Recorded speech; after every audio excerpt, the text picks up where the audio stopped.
One second.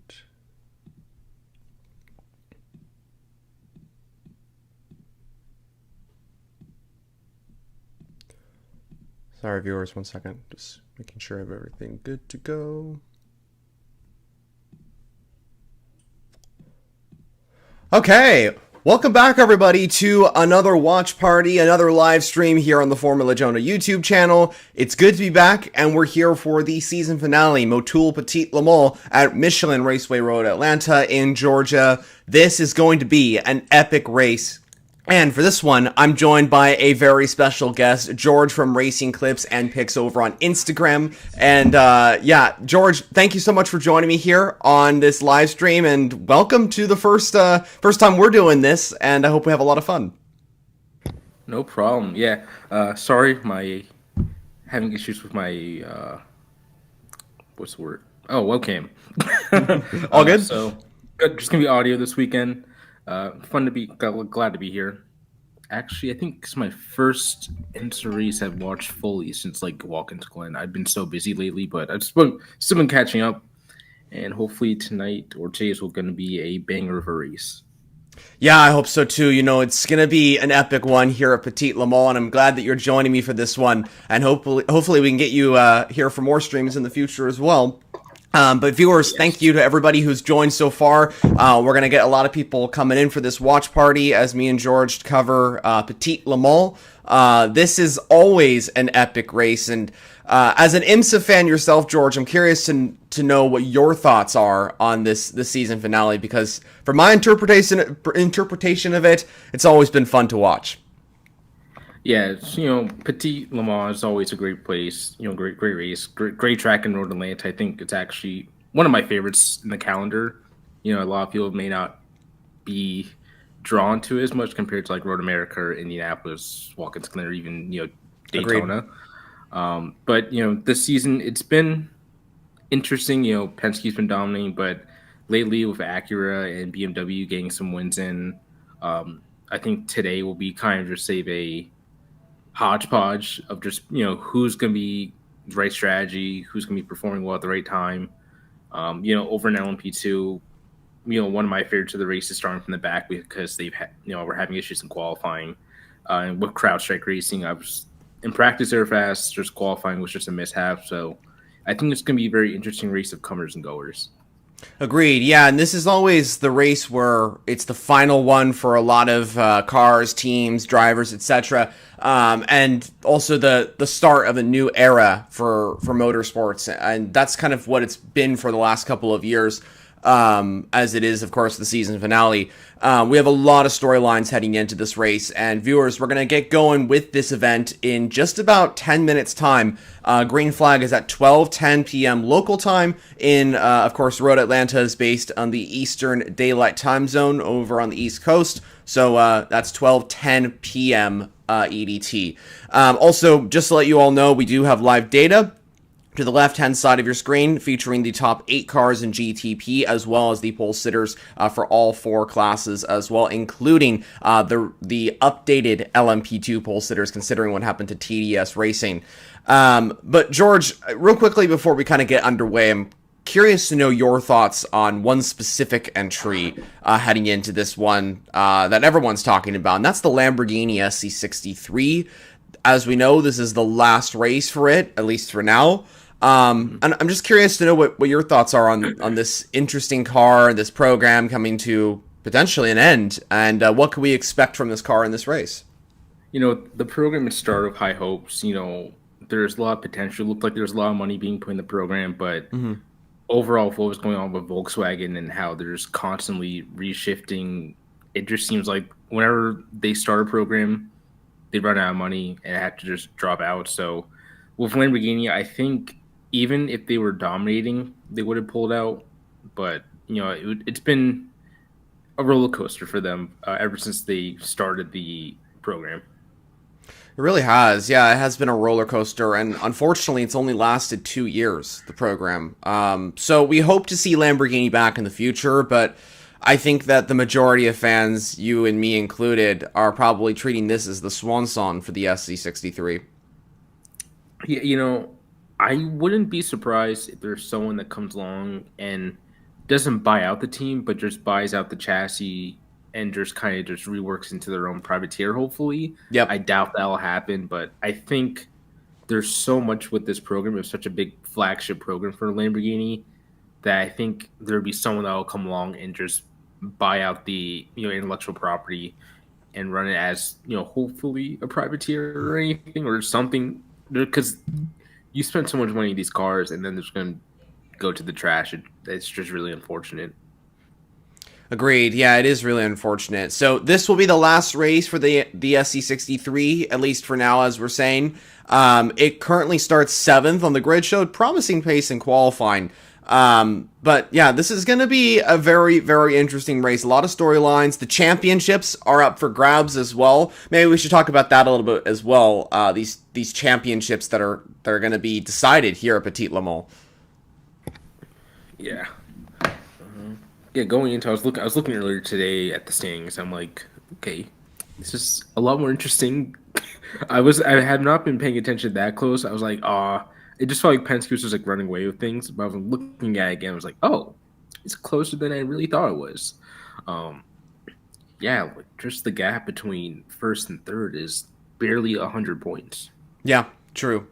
And I mean, like, it's close across all classes. You know, you have GTP, which is a battle at the front in the manufacturer standings, just 7 or 8 points separating Porsche and Acura, which is very, very critical for this. Actually, I think it's closer now with Acura's pole, but it's going to be whoever finishes on top in GTP is going to get that manufacturer championship, in my opinion. LMP2 close as well. GTD probably going to be Windward Racing, if I'm being honest, but still potentially a possibility. But I think that, George, the curious thing to me is GTD Pro. That is the category that I'm keeping an eye on. How close is that thing? I mean, it's very, very intense over there. Yeah, and with Dragon Speed, they haven't been you know, winning. They got podiums consistently, so I think that's going to help them in the end. But with Corvette, I think for them it's just like win, right, or doesn't. Yeah, they had a strong start, but after Watkins Glen, it's just been off the podium, a win in Virginia, and then off the podium again. So I think they would have wished they were more consistent, in the past month or two. So I wouldn't be surprised if Dragon Speed comes and just takes it out their hands. Yeah, I mean, it's going to be really, really fascinating. Dragon Speed has looked quick all weekend. Ferrari has looked quick all weekend. We got Cetelar Racing on pole position with Lorenzo Patrese. But Ferrari, they're going to be fighting here with all their 296 entries. And I think you're spot on with Corvette Racing as well. A win would be great. They've only gotten one this season. That was at CTMP. Oh, sorry, not CTMP, VIR. But I think that it's going to be really, really interesting, this race. And I mean, I think that with Petit Le Mans, it's kind of the same feel I get with Sebring, where it's the daytime hours are really, really interesting. But once you get to the nighttime, things just get absolutely wild, as many fans put it. And I mean, I think that for anybody that's watched night racing at Petit Le Mans, you get what I mean. It is going to be wild, to say the least. Yeah. I think what was that last year, 2 years ago, when the LMP was having issues with the lights, and then they're showing the highlights now of just carnage at night, just people just going all out for it. So I think, once the sun comes down, what's gonna be around 6 or 7 o'clock that sundown is, and I think that's when people are just gonna start losing their minds. Agreed. Yeah, it's gonna be. I mean, I can't even describe the hype that is this race and the intensity of it all. But we're currently watching the Peacock stream, viewers. You can also check it out on USA Network if you're in the USA. For international viewers, check it out on IMSA TV and IMSA YouTube channel. But it seems, George, the cars are going out on track for the start of what seems to be a couple formation laps until we get this thing underway. Yeah, and just like looking at the weather too, it's gonna be staying 70s mostly. The race can drop to around 65 around 7:30 ish. Pretty chill. Pretty warm race for the daytime. Yeah, that's seems to be pretty chill. No major weather conditions that are going to be something to look ahead. I mean, I think in the past we've got rain here at Petit Le Mans. I can't remember exactly the last time that was. But yeah, this seems like it's going to be clear skies, so that's nice for a lot of teams here. They'll be hoping for that. Yeah. Even though probably some of the back markers would, have bad qualifying, like, hey, can we get a quick rain shower to switch things up a bit?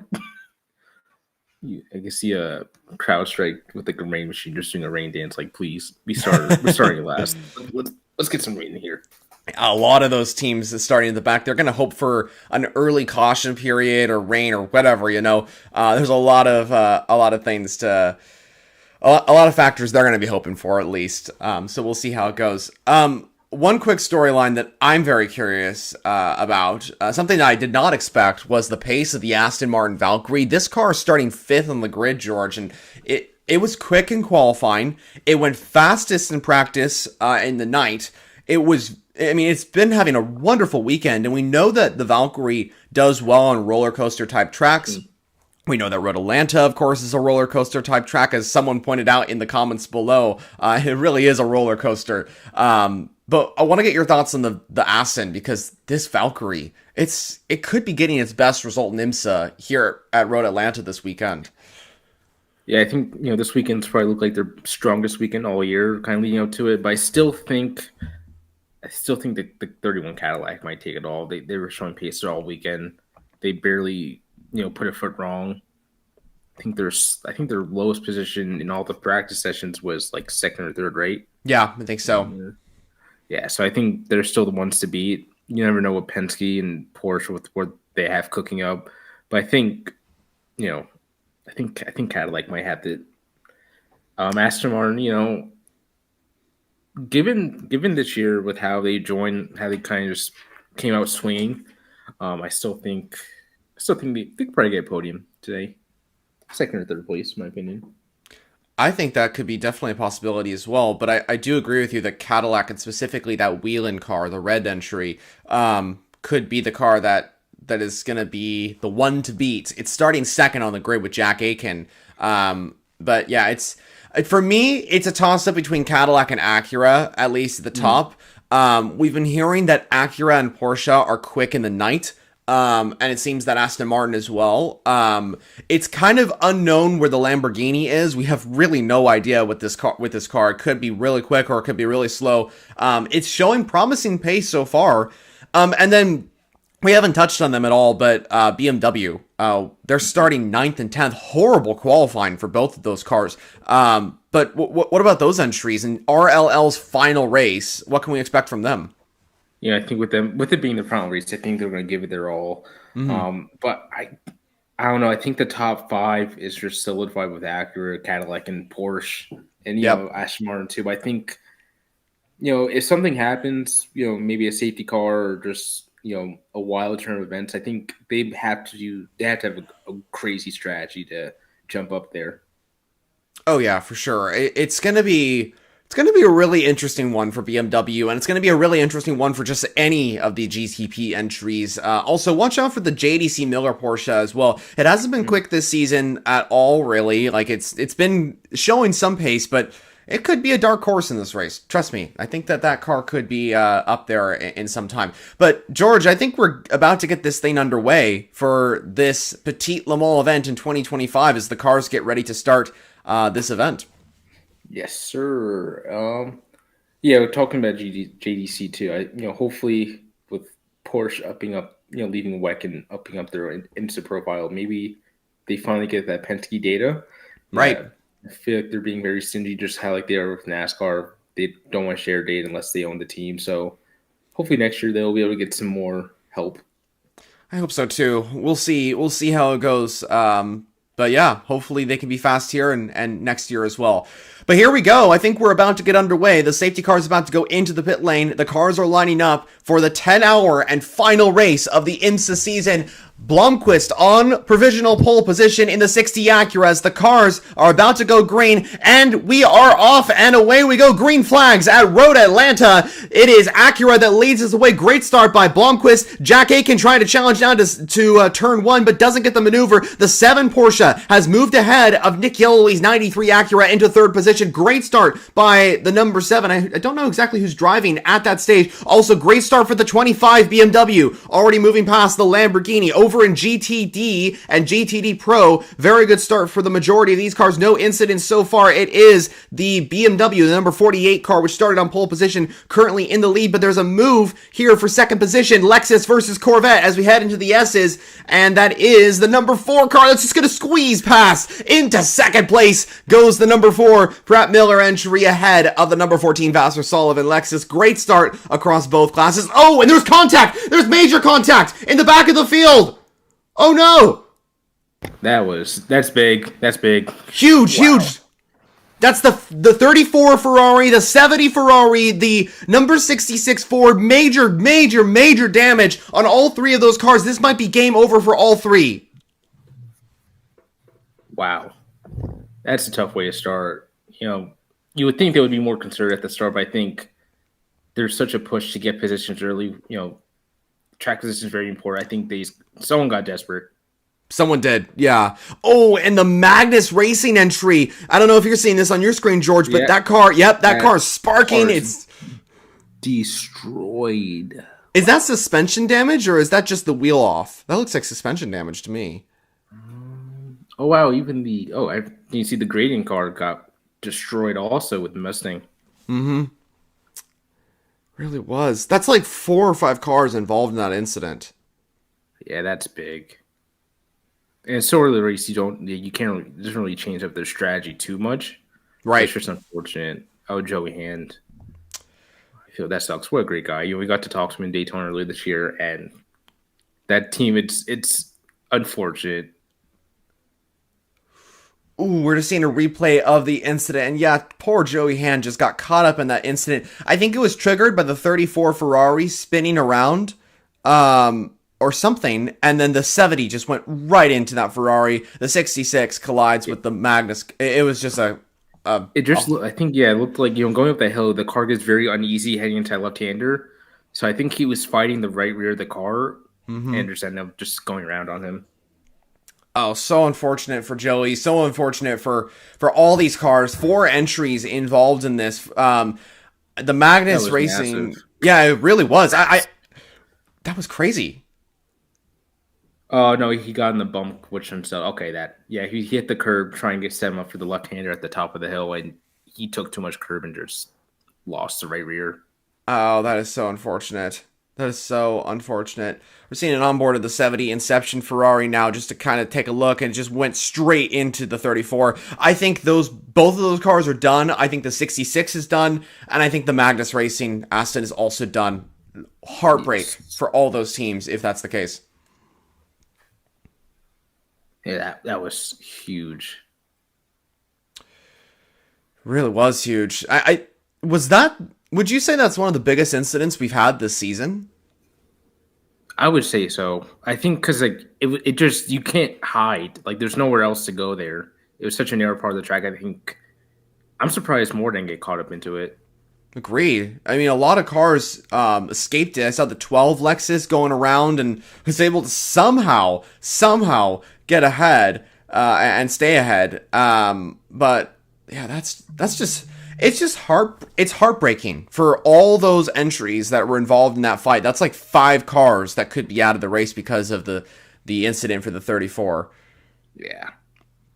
And there's nowhere else to go, it looked like. I don't know what else you can really do there. I think, looking at the replays, the 66 Mustang of Gradient, it looks like they braked, the car next to them smashed into the Ferrari, and they couldn't just go into the grass. It's too tough to judge there. Really is too hard to judge. And I mean, I think the This is inevitable sometimes in races. Once one thing happens, it just creates this domino effect of just incidents. This is just one unfortunate moment for the 34 Ferrari, which completely just turned around all the other entries. Oh, and by the way, totally off topic here, but we had a comment coming in saying that Windward is officially the GTD champions of 2025, and I think that is the case. Windward Racing are crowned GT Daytona champions already. I think they just needed to start the event. That was easy. Yeah, I know. Pack it up, boys.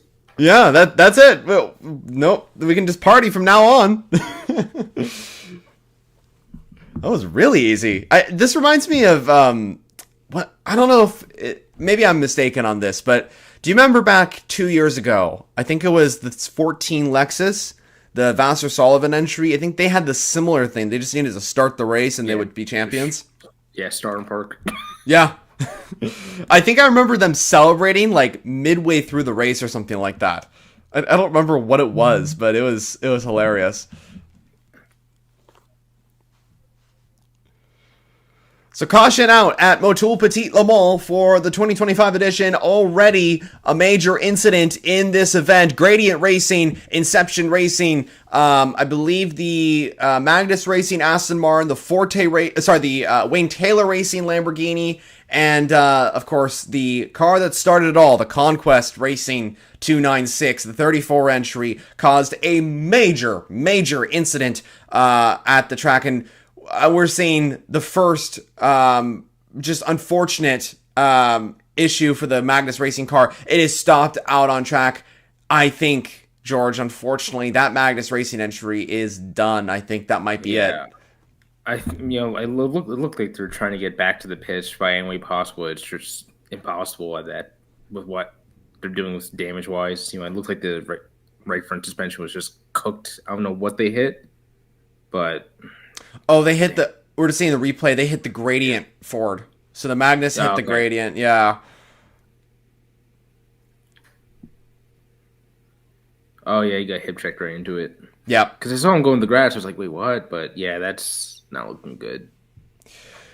I hope that nobody's injured here, because I was watching I'm sure you were watching the same thing. The Inception Ferrari just plowed into the front of the 34 Ferrari. I really hope that nobody got injured from that. Yeah, you just caught too much of that curve. Yeah, it's a very narrow part, too. He looked off track even before that. It didn't look like he got hit checked. I think he just was trying to compensate. He was probably making an overtake or defending. It just looks so weird from there. Yeah, it does. And, I mean, I don't know if we have it, but it would be really cool to see an onboard of that car. I think they're... hopefully they find someone right behind him. But it looked like... At the first glance, it looked like he took too much curb. Yep. Then this latest replay, they showed more of it. It looked like he was already off course, off the racing line, trying to compensate. But whatever it did, that curb just upset the right rear of the car and just lost it.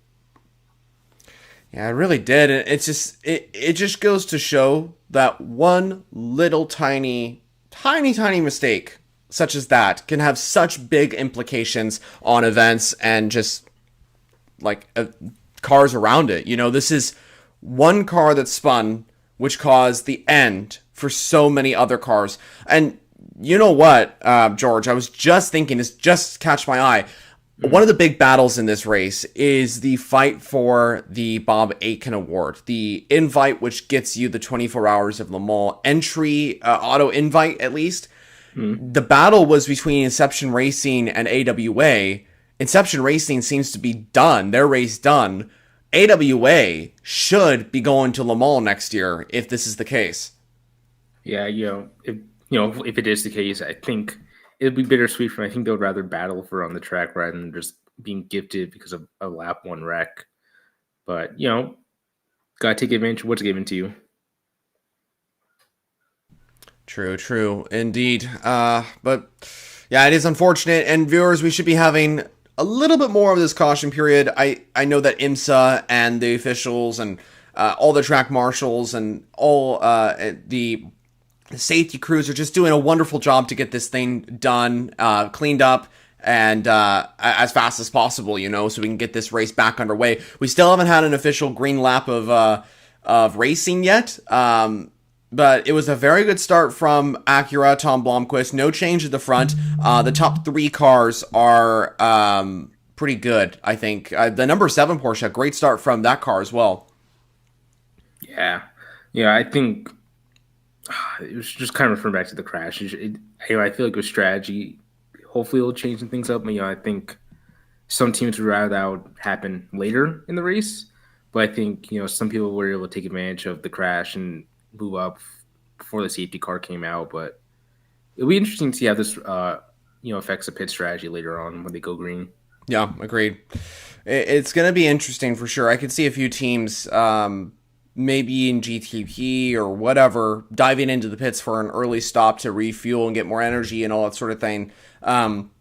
If I were a team like, for example, JDC Miller Motorsports, they're towards the back, I would risk it. I'd risk for something like that. I think that they, in particular, and anybody towards the back of the field is going to want to do those risky stops because that's what ultimately wins you the race. I think a perfect example of that, I don't know if you catch the action, George, over in the WEC at Fuji, but Alpine, when they won that race over at Fuji, it was because of a very unique strategy. It was also luck and all those sort of things, but they were further down the order. They got that strategy perfect and they rocketed up to the front and ultimately stayed there. So a team like JDC Miller, even though they're starting or are currently in P11 or at the back of the grid in GTP, a unique strategy could propel them right to the front and get them a win. But we'll see. I don't know. Just putting that out there into the frame of mind. I think that 2 through 4 complex heading up to turn 5 is going to be chaos. Mm-hmm. Especially the night, that run from 2 to 5 is just darkness. Like it's gonna be just, I don't know how to describe it. I guess a haunted house because you don't know what's going on. You can't see anything. You're gonna get there when you arrive there. It's too narrow. Tonight's gonna be insane. It is. It really is. I mean, last year we saw so many incidents. The year before that, I mean, I think every time we've seen just a ton of incidents. We're seeing a little bit of a different replay as well. So the 34. Hit that curve. He lost some. I don't know if he hit the. I don't remember. There's a bump there. It looked like they reprofiled the area with some new tarmac, but I don't remember I know there's a bump somewhere near there, but I don't know what got him got the car so upset there. I'm not sure either. It looks like I want to see like the car behind or that car's POV, of course. But it looked like he just hit that bump or what you were mentioning earlier, maybe a repaved tarmac section or whatever. Because, just like looking at it, I guess just showing you get. Oh, okay, yeah, he was for some reason outside the BMW going with the hill, and then I think he realized, oh, I'm too far over. Right. But that's so weird. Super weird. Yeah, a very interesting section. And then I don't know why he just held the brake there. He could have rolled a bit, but it looked like he just held the brake there and just was in harm's way. Yeah, it seems that I don't even know. Yeah, I think he held the brake there, unless going uphill will slow him down too. But that's so weird. Super weird. Yeah, and I think. For me, I'd like to get more information on like a replay or something like that from the car itself, like an onboard camera or a car right behind or whatever. I don't know which car was behind the 34 at the time, but it does seem that he went a little bit wide and then hit that curb, spun the car, and was just stationary for a little bit too long, and that's when the chaos started. The 70 went in, the 66, the 44, etc. And also the 13 AWA Corvette, which is in that fight for the Bob Akin Le Mans invite. It was involved in the incident, but I think it's okay. I think it kind of just watched. Price King did. Yeah, I think so. I think we're good. Okay. I'm like 5 seconds from I turn my PS5 on, going to Gran Turismo and trying to see there's a bump there. Yeah, I'm curious to know if there is one. Might as well. I mean, we're under caution. kind of using the track and it's such a fun section, but yeah, it's just like you get to get it perfect. But I don't know if he thought he can get to the left rear fender or left rear bumper, the BMW, and kind of hip check him to kind of make him go too wide into turn by, but it wasn't going to work either way. I don't know how to describe it. It's so weird. Yeah, it's really interesting, and there's a lot to kind of dive into, to see like how this happened, where it happened, etc. But I think the word to describe this all is just devastating for all the teams involved. I think that for Joey Hand, 66 Ford, he was doing so well. That Ford Mustang and GTD looks like their day is over. Looks like Magnus Racing, their day might be over as well. Same with Inception, same with Conquest. I think the Wayne Taylor Lamborghini was stopped for a little bit as well, but I don't know if that car's done too. So at least 4 cars are already out of this race. So we're down to at least 49 cars in this race, which is obviously not what you want to see for any of these teams, for any fans, of course, but that's racing. That is how it goes, and that specifically is how it goes here at Petit Le Mans, and that is why this track is so notorious, and that's why that particular section is so dangerous as well and so chaotic, especially in the night, because if you go side by side, if you're in a big cluster like that, big incidents like that can happen. Yeah, I get forcing physicians trying to take what you're given, but it's just like you don't want to force it. No. Just take what you see, but I guess he thought he had a run. I'm still like referring back to this crash. I'm sorry, but No worries. it looks like he thought he had a run. Was trying to push it out. But even if it worked, it would have taken to the inside of turn 5. I think he thought he was going to push the BMW off, but the BMW probably would have just cut him off. He was spun anyways. Yeah, I don't know what happened there. It was just chaos, and it's just a lot to kind of unpack, I guess. But yeah, just super unfortunate, and it's the big talking point of the day right now. And hopefully, viewers will get this caution period wrapped up in just a moment and get back to green flag running. Over in the rest of the field, a few changes that are noteworthy. I'm looking at the standings right now. Porsche, both of their cars moved up to place, so the 7 up to 3rd and the 6 up to 5th. Grosjean in the 63 Lamborghini has dropped down to 9th, unfortunately, so a little bit of a bad start there. Meanwhile, there is a position change for the lead in GTD. Riccardo Agostini has moved into 1st in the 021 Triarci Ferrari, so a switch there with Patrese in the 47 Settler Ferrari moving down to 2nd, so there is a change there. Yeah, so with that, I think again, he'll just take it. Just take what you can. Don't force it. But I think, hopefully this next restart, I think we get more of the same. Hopefully, it's not as aggressive. But I still think, with it being, it's less than an hour into the race, Prue's going to take what they're given, and then maybe right before pit stops, be more aggressive again. Just get some track position right before pit stops, get a good stop, boom, you're in front of the guy you just passed. But yeah, hopefully they're not too aggressive. I think seeing that first crash, everyone knows, okay, this is a possibility. So hopefully people will calm down now. Yeah, definitely calm down now. I think that a lot of them, like you said, are going to be watching that or noticing that crash and be like, okay, long race ahead, guys. Let's play it calm, because even like you don't want to win the race on the first lap. That's always been a saying by so many people. Don't win the race on the first lap because you can't win the race in the first lap. This, especially here at Petit Le Mans, is all about going to the end. It's all about a longevity. This is endurance racing. This is about enduring to the end and maintaining performance. This is a race that took the spirit of Le Mans and took it to America from Dom Peno's.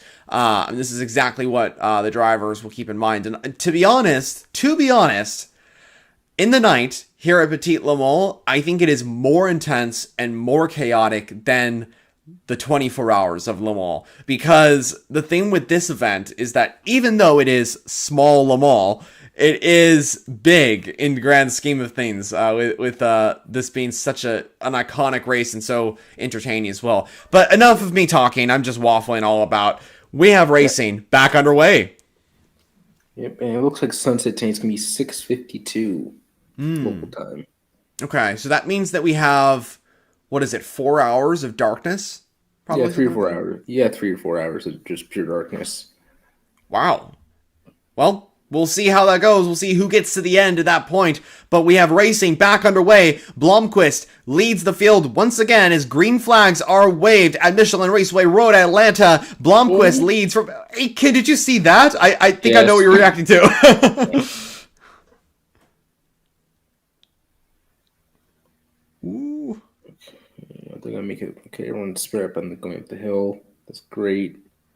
I'm more worried about GTD. Same, yeah. GTD, bro. Focus on P2. GTD, everybody. Yeah, I'm more worried about them. Yeah, let's cross our fingers that that everybody makes it through safely this time. We're focusing on GTP, but hopefully everybody in the GT field is fine. I'm sure they'll cut to it if there is anything. Yeah. Aiken is like on the back of that 60 Acura. Yeah, I think I'll caution out. Really? Another one? Yeah. Maybe another wreck? Yep, caution out, but why? That's the question. They're not cutting to anything. So another caution here at Michelin Raceway Road, Atlanta. Probably something in the GT field if I have to guess, or maybe debris and they didn't see it or something. Yeah, they're not showing anything. I don't know what's going on. Yet again, no one lap green flag running. There's not been a single lap of racing. Why is this caution out though? Debris in turn 9, it looks like. Oh, okay. Oh, I did see that actually. I saw one of the cars hit something on the track. So this should be a really short caution. So my question is, why didn't they get that before? Unless that was debris under the formation to the restart. I don't know. Yeah. I'm trying to think of like what would be a possibility for that. Are they trying to replay? Oh, okay. Oh no, they're showing Aiken trying to dog walk the car in front of him. Oh no, they're showing a replay. Oh, there's something around the track, and Aiken looks like Aiken hit it too. I saw that on the live. Oh, it's a piece of carbon fiber. It's a GTD wing mirror. Yeah, they're trying to check to see if it has a puncture now. Ooh, that would be really unfortunate if he does.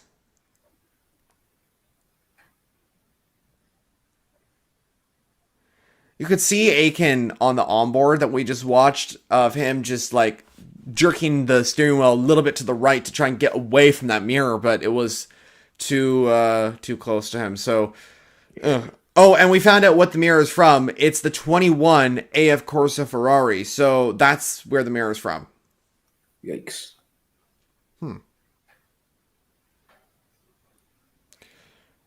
So that's Lilu Wadu in the 21 Ferrari 296, which currently sits in P5 at the moment. Not sure where that mirror came off, but yeah, that's how it goes. So, under caution again, here at Michelin Raceway Road, Atlanta, for Motul Petit Le Mans. Blomqvist continues to lead in the 60 Acura as hopefully we'll get one lap of green flag running in just a bit.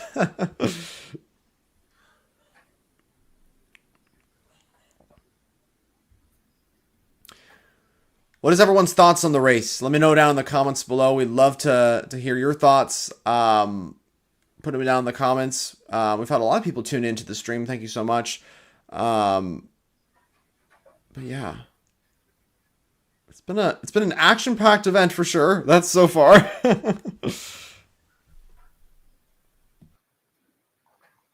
Hopefully they got everyone bunched up pretty quickly again. I'm just interested to see what's going to go on GTD, though. They should just focus just on GTD for the restarts. Yeah. Just to see if everything's all good. We'll see if everything is okay once we get underway once more for the third time of asking here at Petit Le Mans. Viewers, by the way, just if you're unaware, we have the left-hand side of the screen with the live data, pole sitters as well, if you want to see who grabbed the pole position, or at least who started there in the case of LMP2. And for George, of course, if you're unfamiliar with his Instagram posts and his social media activity, definitely check out Racing Clips and Pics. There's going to be a link in the description down below. I just followed your channel, George, just as a fan. You know, I didn't even find you through something like this. You know, that is how cool you got. That's how cool content you have on Instagram. I think you got over, what is it, 300,000 subscribers or something like that. Over that. Yeah, I think it's at 345 now. It's been going up and down the past like 2 months. I'm just like, you know what, it's whatever.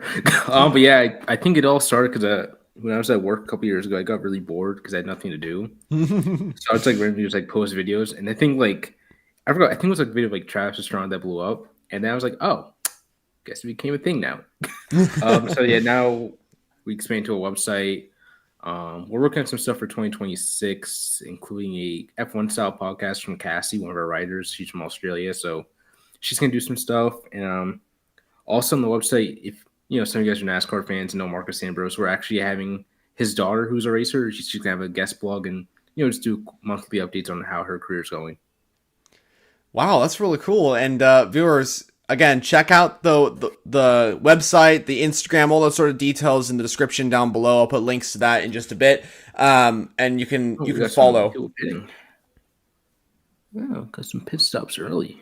Ooh, which cars though? It looks like GT. There we go. BMW. Looks like the Porsche Rexy. Yep, the skeleton car. 81 Ferrari is also in. That's the championship contender. Is that both of the championship contenders? I think that is.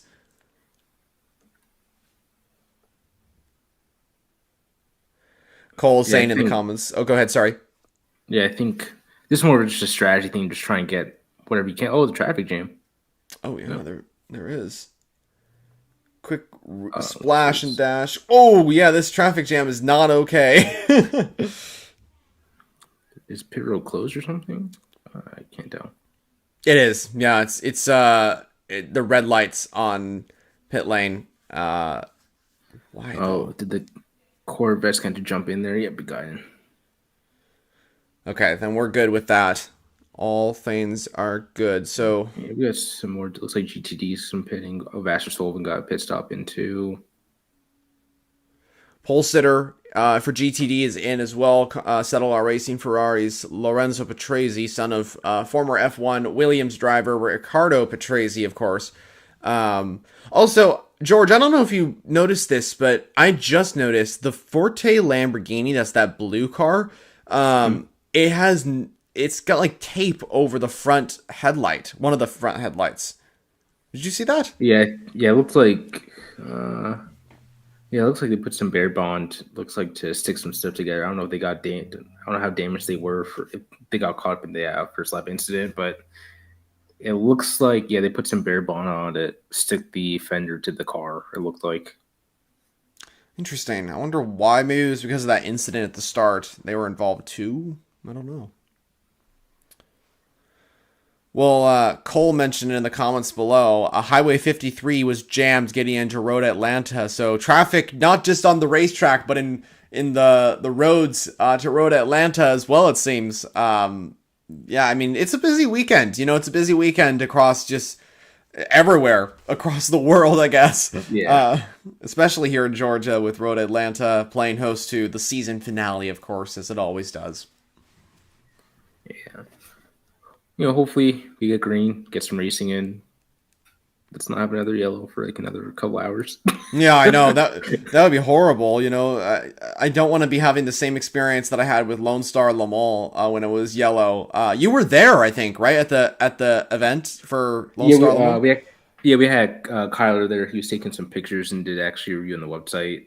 He was actually telling me just like it was insane of just what was going on. A lot of storylines going in. So because we were talking about like the night before, like what we should talk about because there's so much stuff going on. Right. But yeah, he actually got some interviews with like the Ferrari drivers, the Cadillac drivers, got to talk about the conditions on the track and all that. But yeah, it was a pretty fun weekend for him. Hopefully, we're looking to do more stuff in 2025. Across all motorsports. I think right now we're only credentialed for some IndyCar races, some NASCAR races in WEC. So we're gonna hopefully expand things.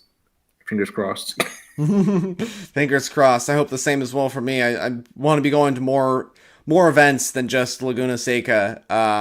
Hopefully heading to a few more IMSA races next year. Got some plans that I'm really excited for. But yeah, I think that if everybody can get to more races, whether it be IMSA, NASCAR, WEC, F1, IndyCar, whatever, more the better. More fans the better. We love just the racing environment. I just absolutely love it. Every time I head to just racetracks are all over, I'm just loving it. I just realized that this is what I want to do. This is who I am, as a race fan. This is why I do this, is because of what I'm experiencing. So I think we're going to get green flag running again here at Petit Le Mans very shortly. I think this latest caution is all because of that mirror that went that was off the track at turn 9, I think it was. So I don't know. Yeah, I'm gonna try and get people bunched up. No, I guess the pit stop might have affected how they're gonna do things. It's like, oh, those are leaves. I thought I was like, dang, they dropped a rubber already, but there's some leaves. Well, it is fall, so there's a lot of festive leaves all over the track and stuff like that. Speaking of it being the spooky season, we have to talk about the Rexy and Spike liveries. My goodness, those have really stole the show this weekend. How cool are those skeleton liveries, George? What do you think of those? Amazing. I think one of the most creative, on the IMSA side, one of the most creative cards I've seen. It kind of reminds me of just what teams can do. I think when Air Force was sponsoring Bubba Wallace and NASCAR, they did that kind of match like the old fighter jets in the 1940s and 50s and stuff. Yeah, I think, it's just really creative. Hopefully more teams would be more open. I think they're not restrictive, but it's just kind of like they can show that they could be more creative like that. But I don't know what else you can do. I don't know. I mean, Rexy's really stole the show, and I think that a lot of teams will be looking at what they're doing and seeing okay, we can get a lot more popular if we make some crazy designs and stuff like that. That would be really neat. So I don't know. We'll see in 2026 with the liveries and with the customization by all the teams. But yeah, it's going to be interesting. Now, before we get underway, I wanted to bring up a specific driver that is racing today that hasn't been talked about a lot. Max Esterson. Esterson is in the 85 JDC Miller Motorsports Porsche. And if you aren't familiar with him, he's from the F2 world. Now, George, I'm curious to know what your thoughts are on Esterson. Have you heard of him before from the Formula 2 days, or what's your thoughts? Yeah, I remember him making noise when he was doing some stuff with Red Bull. I think this is just kind of guys, with such long gaps in the season and not a lot going on at this time of year for racing wise. I think that, just testing stuff out to see what's possible in the future. And we have Logan Sargent racing.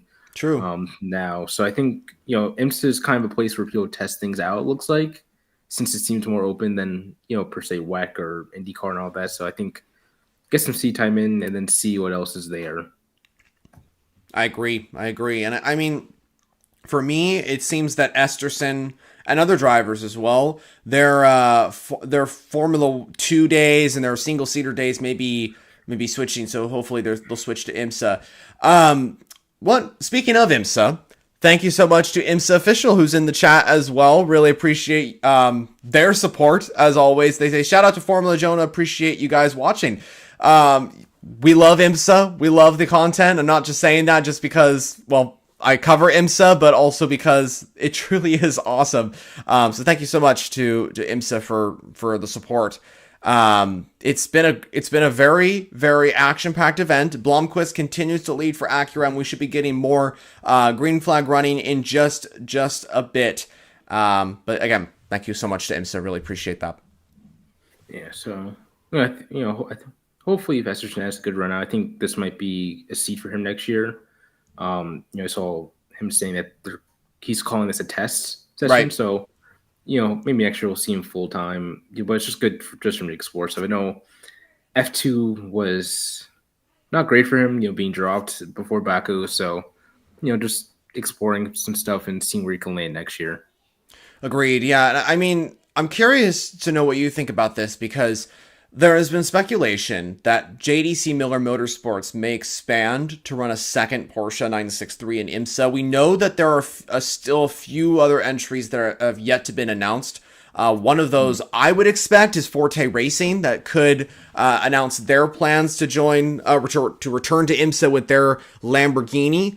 But I am curious to know if you think that JDC Miller will be getting a second Porsche in the future, and if that's the case, could Esterson be one of those drivers that comes in? We talked about in the past how JDC Miller mentioned that they want, if they were going to do a second car, they would want a driver who has experience running a Porsche 963 or driving one, and a pay driver or somebody who's on the younger side or whatever. Could Esterson be that driver who is on the rising talent side? What do you think? Given the market right now, I think it's kind of a weird era right now. Like there's not a lot of these like generational talents. I think it's just guys that are like they're racing up too, but they know they can't really go belong there. So I think Esterson, I think it'll be good for him to get a good jump on the rest of the people in F2 and F3 and other junior series. So I think he's doing a very smart thing of racing today. But with the expansion, I think JDC they have to realize like what they're doing this year can't be like next year. They're going to expand to 2 teams. Hopefully, they get more data from the Penske Porsche teams and are able to make a jump that way. But like maybe expanding to two new teams means more investment, better equipment. So it'll be interesting to see what they do. Agreed. Yeah, it'll be really, really interesting. And I hope that we get to see Esterson back in IMSA in the future. Green flag running, by the way, viewers, if we didn't already mention that. Wonderful to see the green flag going. Hopefully we get at least one lap of action here. Wow. What a start by Ross Gunn in the number 23 Aston Martin. He was challenging Felipe Nasr for third position. So the Valkyrie is actually flying here. Meanwhile, here comes Romain Grosjean in the 63 Lamborghini trying to move past the 40 40 Cadillac and successfully does. The SC63 has made another position. So good start for Grosjean. Yeah, it's still tough to see what's going to be on. Some people might have short run speed. Some guys might have long run speed. So hopefully we get a pretty long stint in right now. No cautions. Fingers crossed. Yeah. Yeah. See what they're working with. Well, the first green flag lap has been completed. We have one lap of pure green racing. Thankfully, that's the case. Hopefully, many more laps to come. Over in GTD Pro, Nicky Katzberg is in the lead in the 4 Corvette now. So Dan Harper has dropped to third behind Aaron Telitz as well in the number 14 Vassar Sullivan Lexus RCF GT3. LMP2 stays the same with Jeremy Clark continuing to lead for inter-Europal competition. But GTD Pro looking as competitive as ever, and there are 5 different manufacturers in the top 5 as well. Oh, that BMW really wants to make it with the Mustang. Oh yeah. Ooh. Rexy's there. Yeah, I think they're trying to push the pace. It looked like right now, just with how close we were up the hill. Does seem that way. This is getting really close, and you can see the GTD leaders in the fight as well. Agostini's actually on the back of the last car in GTD Pro right now, Mapelli in the 9 FAF Lamborghini Huracan. Looks like that Mustang, though, is trying to just push the multimatic forward. They see the leaders starting to get away, so I think they want to kind of push the pace a little, keep things close. So, yeah, he was on him with the hill. Really was, yeah. This is close. This is really, really close. And of course, viewers, remember a few teams have already come into the pit lane as well. So there is a mix in strategies. That's why the 48 BMW is down the order as well, because it came in earlier. Him and Rex are trying to get him to go up, just push the pace. But I don't know, did the Mustang pit? No, right? I don't think so. I don't think the Mustang's pit. I know Rexy pit, and same with the 1. But I don't remember they took tires now, but they're just trying to push it. I think they see the leaders going. They're trying to just say, "Hey, we need to go. It's go time now." Right, it really is. Well, and Garcia, who's right behind them as well. We were right on board with him as well in the 3 Corvette.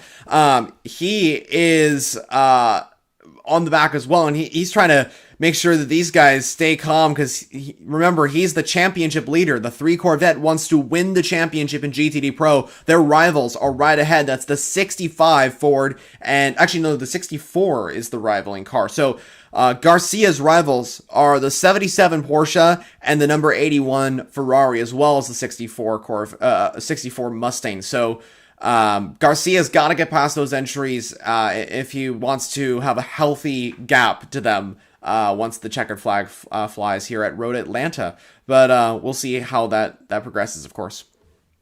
Yeah. Okay.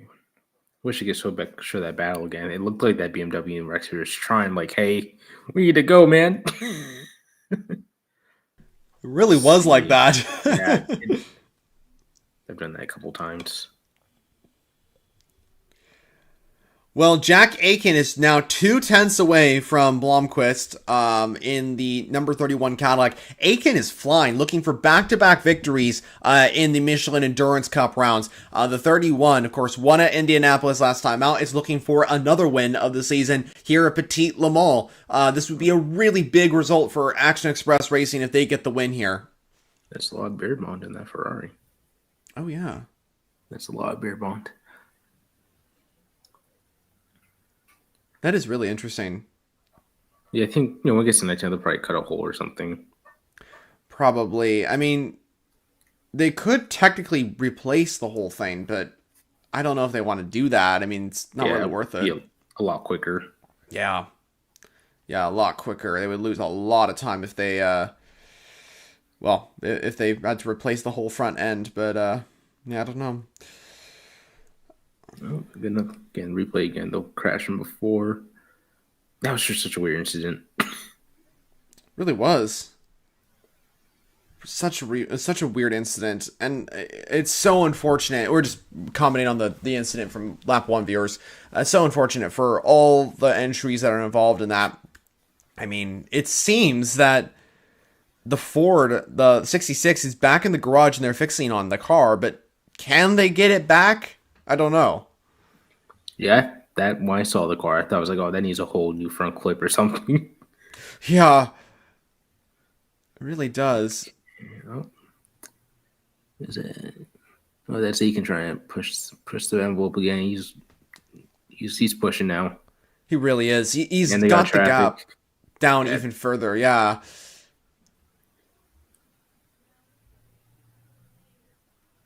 Now, I wonder what Blomqvist is thinking here. Do you think he's thinking like, okay, do I just continue what I'm doing, make sure to keep on strategy, or defend? I think their main thing is just defend to keep the track position. Right. Because I think if he can't pass within 2 or 3 laps, then he'll back off and just reset everything and then try again later. But I think that's just more of a track position thing and holding off until something happens. For sure. Well, but I'm curious to know if this is the true pace of the Acura ARX-06, then Cadillac has a really quick car here at Road Atlanta. Yeah, traffic just ruined that one. It really he might try something in turn 5, it looked like, or turn 6. I think he might. I think he actually might try something then. But we'll see.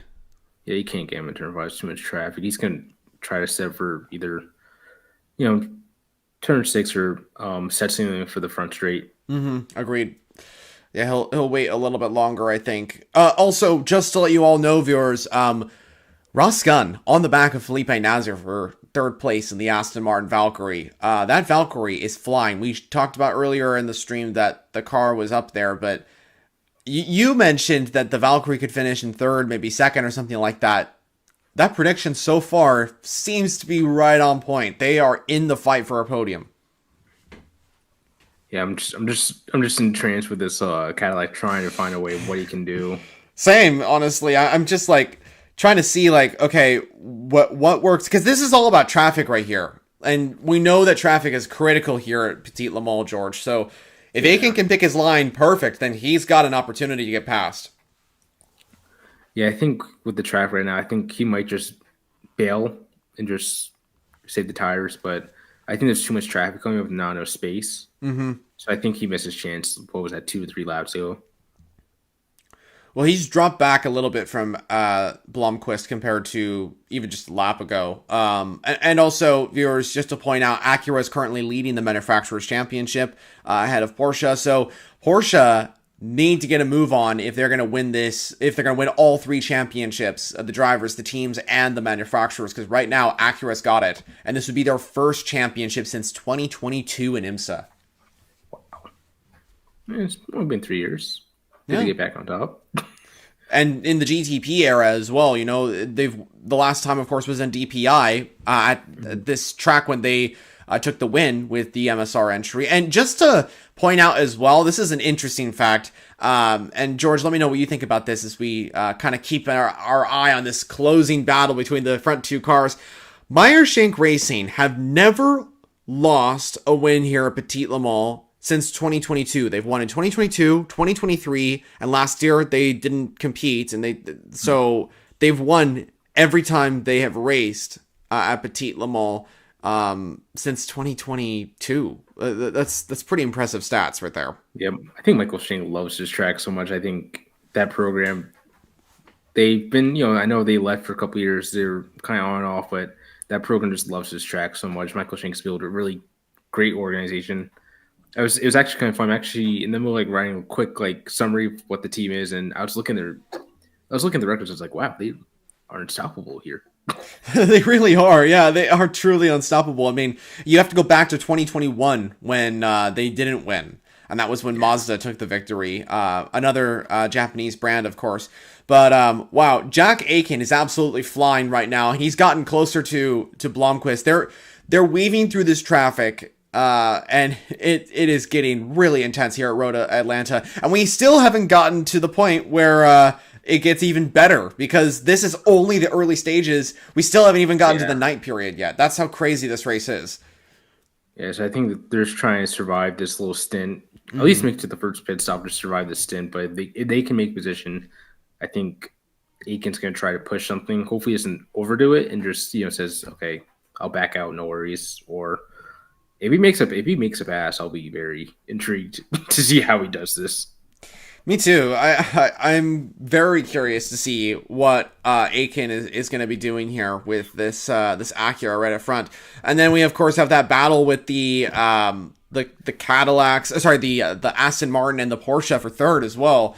BMW are trying to charge through the field. Grosjean's actually been making a few moves as well. So all six manufacturers in GTP are performing really well. And I just want to highlight something real quickly. This has been a conversation something that's been controversial for quite some time. BOP. IMSA has nailed the BOP here at Petit Le Mans. This is really, really well done. It's very equal across all six manufacturers. I mean, I'm very surprised how well they have done this. And like, I mean, the WEC, they do it well too, but IMSA, I think they've been doing just a fantastic job in recent races, especially. And then here at Petit Le Mans, that's only highlighting it. The GTP grid is so close between all brands, and that's exactly what we want to see.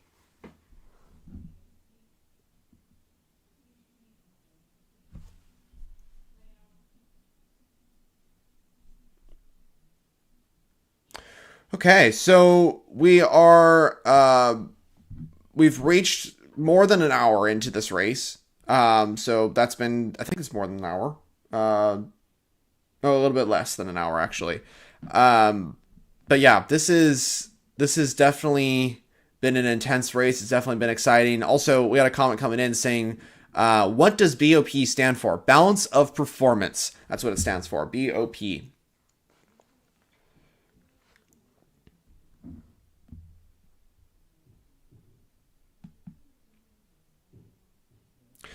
Well,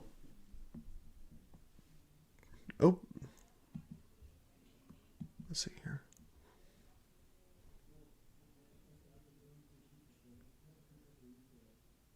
So, George, when do you think the GTP pit stops are going to be coming in as we progress? Do you think that they're going to be coming in the next couple of laps? When do we think the front runners are going to be starting to come in? Oh, I can't hear you.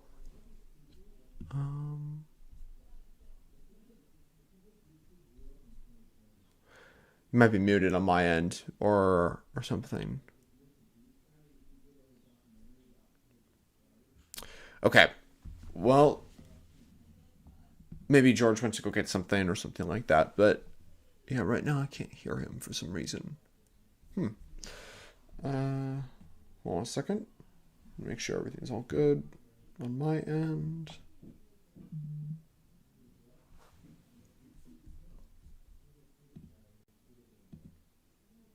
Oh. Said George left. Maybe he had to reset. Oh, you're good. No worries. No worries. Just wanted to make sure everything was all good. All right, hold on a second. There you go. Now you're back. Yeah, my Wi-Fi randomly went out on only my laptop because my TV and phone are fine. Oh, you're good. No worries. That happens all the time to me too. So, all good. Sorry about that. No worries. Yeah, I was saying about the pit stops. I think there's kind of, hopefully you try to look at the gaps to see when they could fit a pit stop in to see how much they're going to be buried into traffic and to see how fast they can get out of that traffic. So I think they're just kind of weighing that up. And then also, I think with the top two, it's going to be a who flinches first type of situation. Yep. Because they both want the track position. They do, yeah. I mean, this is critical, for everybody to get this absolutely right. I mean, we're approaching the first hour of completion here at Road Atlanta for this event, and also the gap between Aiken and Nazar is 8 seconds. 8 seconds. That is massive. Those two are pushing it. They are. It seems that Cadillac and Acura truly do have the pace here at Road Atlanta. It seems that they are the front two brands. But it's kind of, I mean, everything's pretty equal. I don't know. It's still really interesting. Yeah, I can't tell like this is their true pace or if like they're just pushing the envelope so hard to get a gap and then so they can just have a 1v1 but not have anyone else interfere. Yeah. But Penske, that Porsche is coming though. They're gonna try to figure out, make some adjustments either in the car or on the pit stop. I think they'll be back up front up there with them soon. Agreed, especially during the night. We know that the 963 is very quick in the nighttime running. I think that this is all about strategy right now. I don't think this is the true pace of Porsche Penske Motorsport here in the GTP category right now. And they lost 3 seconds in 2 laps. Yikes! Yeah, I think they're just relaxing and just getting comfortable with the pace. I think this is all about strategy right now. They're just hanging back, they're chilling, kind of keeping an eye on things, managing their tires, managing their energy, This is all about strategy right now. And even though it's an 8-second gap between second and third position, guys, that doesn't matter in endurance racing terms at all. There's literally no reason. There's no you could be a lap down and still be winning the race at the end of the race. I mean, that's how it was with last year's winners, Chip Ganassi Racing. They were down a lap at the start of the race, and they ended up winning the race. That is how it is, and it's more prevalent here at Petit Le Mans than ever. So I think that we're still going to see an epic race no matter where you are in the field. That's my point. Yeah. Okay. It looks like LMP2, they're starting to build some gaps up. Some people still racing. Yeah, they are. They're still starting to build some gaps up. Lewis Paris Compact in the 88 car is in third. Speaking of that entry, George, and speaking of a lot of entries in this race, George, I'm curious to know what you think about all this because IMSA just released the entry list for 2026. And there are a few entries that are new to the grid, few entries that are missing. And I'm curious to know what you think about that entry list and if there are a few other entries that we're expecting, or just give us your thoughts. I think with IMSA, it's kind of like where other motorsports are going right now. I think it's just a shift going on. Team, either you have the money to play. A lot of these owners they use their own personal money. So I think it's just, ebbs and flows of some people were affording at the time, now they can't afford it. And then that means new players come in with their own money. So, I know with IMSA, they're kind of the more, I guess, liquid when it comes to that. He'll come and go all the time. No one bats an eye. But I think they want to work on a way where they can just have more stability when it comes to the teams. But I like how it's still open to anyone pretty much. As long as you have the money and chassis and you fit everything IMSA needs, you can race. Yep. I agree, and I mean it's gonna be interesting how the seasons progress. 2026 is lining up to be pretty epic. That 88 car, which I mentioned earlier, is not on the grid. Very surprised to see that, to be honest. Same with the 74 Riley car, but there's a few surprises. Manti Racing, they are on the grid as well with the Grello Porsche and a second entry, which I believe is the first foreign Porsche. So two Manti cars on the grid in IMSA next season as the I think they're the German team making their debut next season. That's gonna be good. Yeah, I think IMSA it shows themselves as a good alternative to WEC. A lot more openness when it comes to the financial part. You don't need to fit all these restricted rules that come from the FI. I know it's a more structured championship. I think with IMSA it says, hey, if you have the money and the resources, you can come race. It's very chill. I mean, this is nothing against the WEC. The WEC is wonderful. It's an amazing championship. But there are a lot more rules, and there are a lot more. It's more expensive. There's a lot of details there that are hard to kind of make accessible for teams and drivers and whatever. I mean, this is one of the reasons why Porsche Penske Motorsport left, is because of financial issues. And WEC is very expensive to run. And with Porsche, that is the big news, of course, heading into this weekend. I have a very strong feeling, as I've said in videos and live streams, that I think they'll be back in the WEC through Le Mans next year. I think that they will be there if Proton competition can get two cars on the grid. I think it's a very, very good possibility that happens. Mm-hmm. Yeah. It is very cool though to see the difference between WEC and IMSA. They still have the same spirit of racing, but they, approach things differently.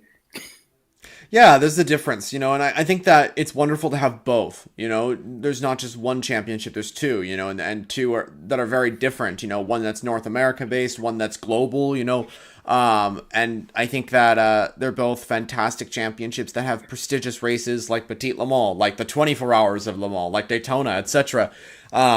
It's wonderful. So, we should be seeing some pit stops probably in the next couple of laps or so, right? When do you think? Mm-hmm. I didn't get to see everything for the fuel numbers and the tire numbers for them, but kind of just seeing maybe they want to start getting new drivers and keep things fresh. But it's still early compared to the race. I think having those cautions helped out a lot by extending things. So I think teams are going to be looking at it differently, how they want how they want track position. If they think another safety cars can come out, or they see, hey, we have a good long run car, let's go stretch things out a bit. So I think there's like 5 different ways these teams can approach it. Yep, agreed. I totally agree, and I think you mentioned earlier as well that it's kind of like whoever blinks first kind of thing. Yeah. And I think that's the case, especially with the top two in GTP. It's going to be all depending on how strategies work out. And what they're doing, with Porsche, I expect them to go a little bit further. Actually, I don't know how, but Nasser has closed the gap to Aiken to 5 seconds. How did that happen? I think they realize, hey, we're stuck in traffic. Let's just back things up a bit, save the tires, save the energy, and then try again when they get some more clear track. Mm-hmm. So I think that's what they're doing. I think they know that they're fast enough to catch up, but I think they're just like, hey, we'll just be quiet about it. Interesting. Well, GTD is really close.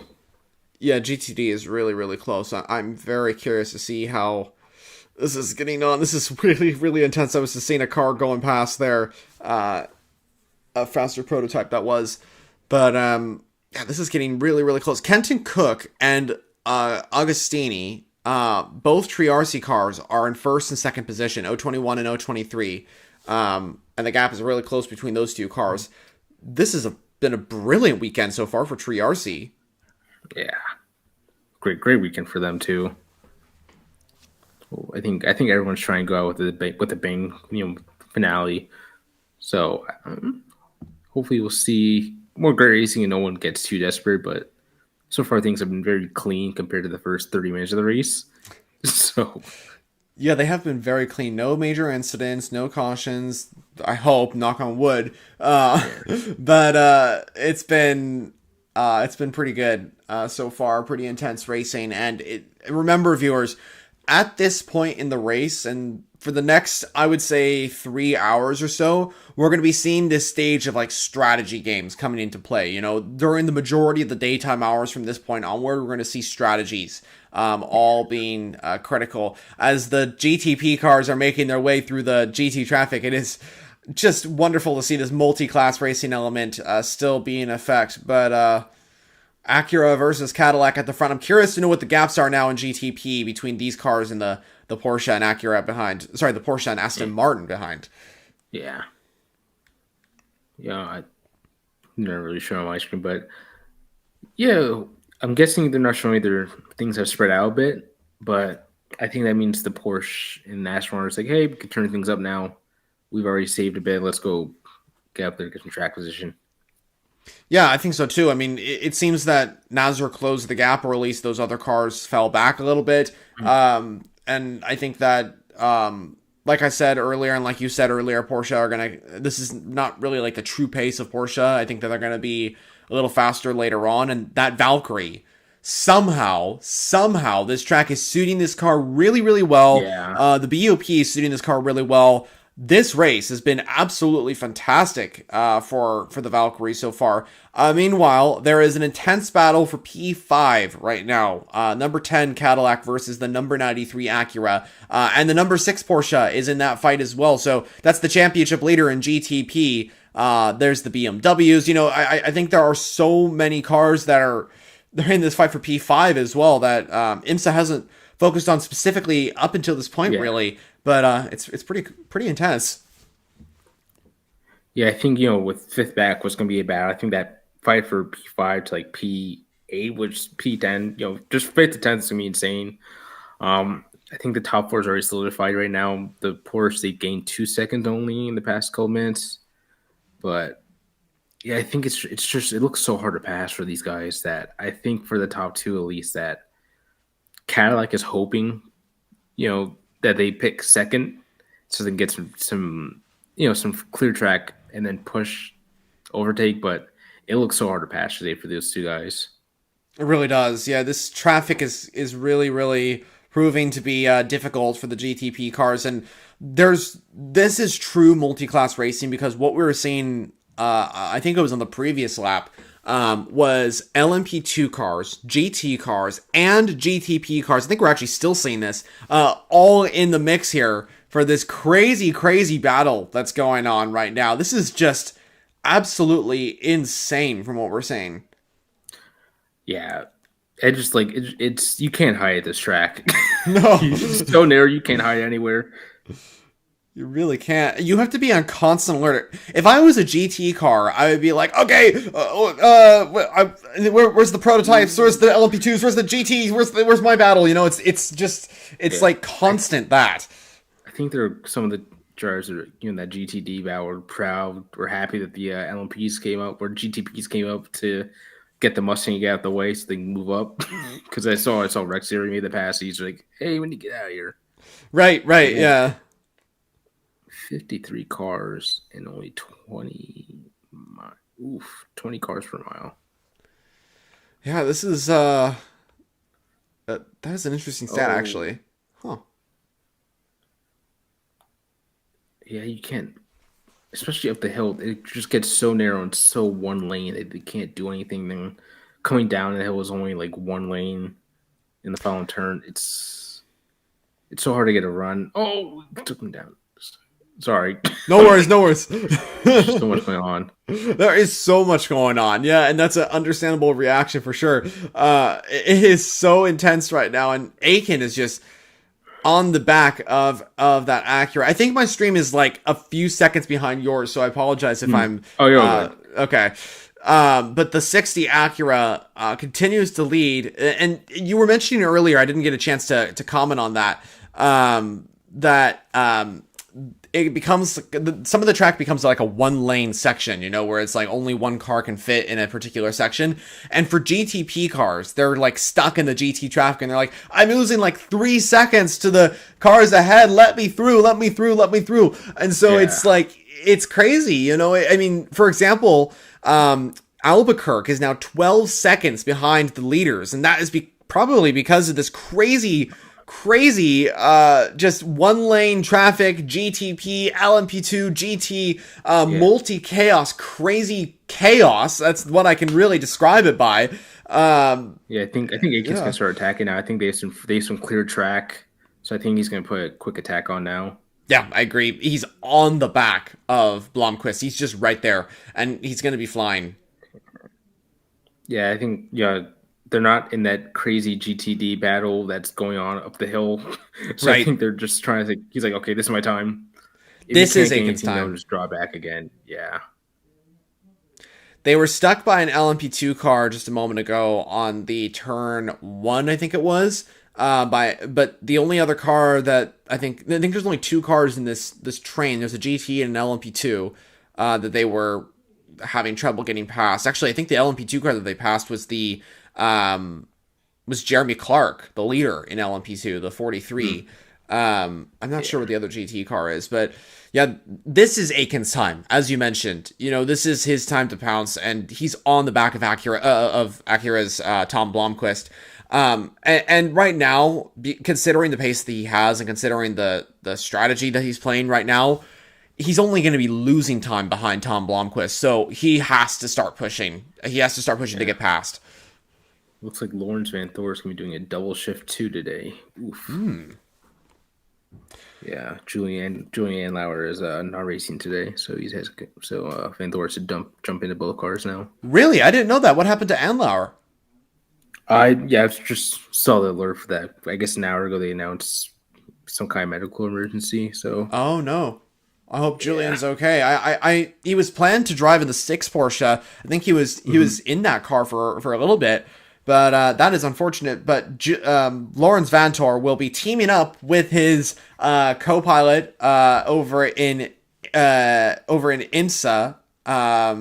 Wait, hold on. Let me think. Matt Campbell. Yeah, he'll be teaming up with. Oh no, he'll be teaming up with Kevin Estra. In the. Oh wait, no, Kevin Estra's not here. Wait, who am I thinking of? Matthew Jaminet, I think. Maybe I'm thinking of Matthew Jaminet. I don't know where I'm going with it. Anyway, moving on. I'm all over the place apparently. But yeah, Lawrence Vantor, that is surprising. So 2 cars that he's going to be driving, the 6 and the 7. I wonder what happened to Julian Anlar. Maybe I can take a look and see what happened. Yeah, they just had some kind of health issue, so. Dang. Well, I hope that he's okay. No major concerns, hopefully. Sometimes that happens. Well, it doesn't happen often, but we hope it doesn't happen again. So, Blomqvist continues to lead as it stands right now in the Acura as we approach the second completion, the second hour of completion here at Road Atlanta. It's been a very intense race so far. Like we mentioned earlier, though, strategies, that's what the game is. You know, it's all about making sure you have the right strategy. They're kind of getting into a groove of like, okay, where does this car feel? Where are we going with strategy? How are we going to get this car to the finish and first or whatever? That's what it's all about. Yeah. Okay. Looks like Field's trying to spread out a bit more, hopefully. Actually, to all to see there's like more than 5 seconds to clear track in some places. True, yeah. There is a couple of separations between the fields right now. Also, I don't know if I pointed this out as well, but in the back of the pack in GTP, the 85 Porsche is ahead of the 40 Cadillac, and Grosjean is up into 10th in the Lamborghini. So there's a change there at the back, and not a lot of attention, of course, is on P10, 11, and 12 in GTP, but it is still interesting. Now Aiken should be chasing down Blomqvist as well, and getting past in moments, unless he goes for the undercut strategy. If I were Action Express, I would go for that strategy and get past. Yeah, Egan's been hovering that like 2 to 5 tenth area, just staying there, just being consistent. But I can It looks like they're. I can't tell if he's pushing them or they're just. This is just their pace, but it looks like the Porsche Lamborghini or not. Porsche and Aston Martin got back within 5 seconds. So maybe you'll see a move from them. Get a little push for pit stops.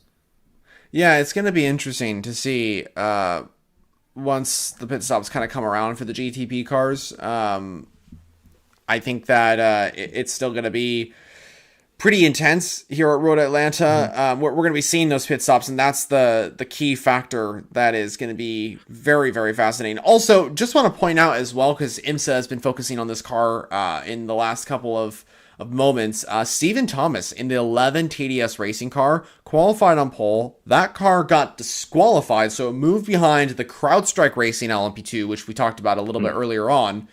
Now it's back up to 5th. Good work from them.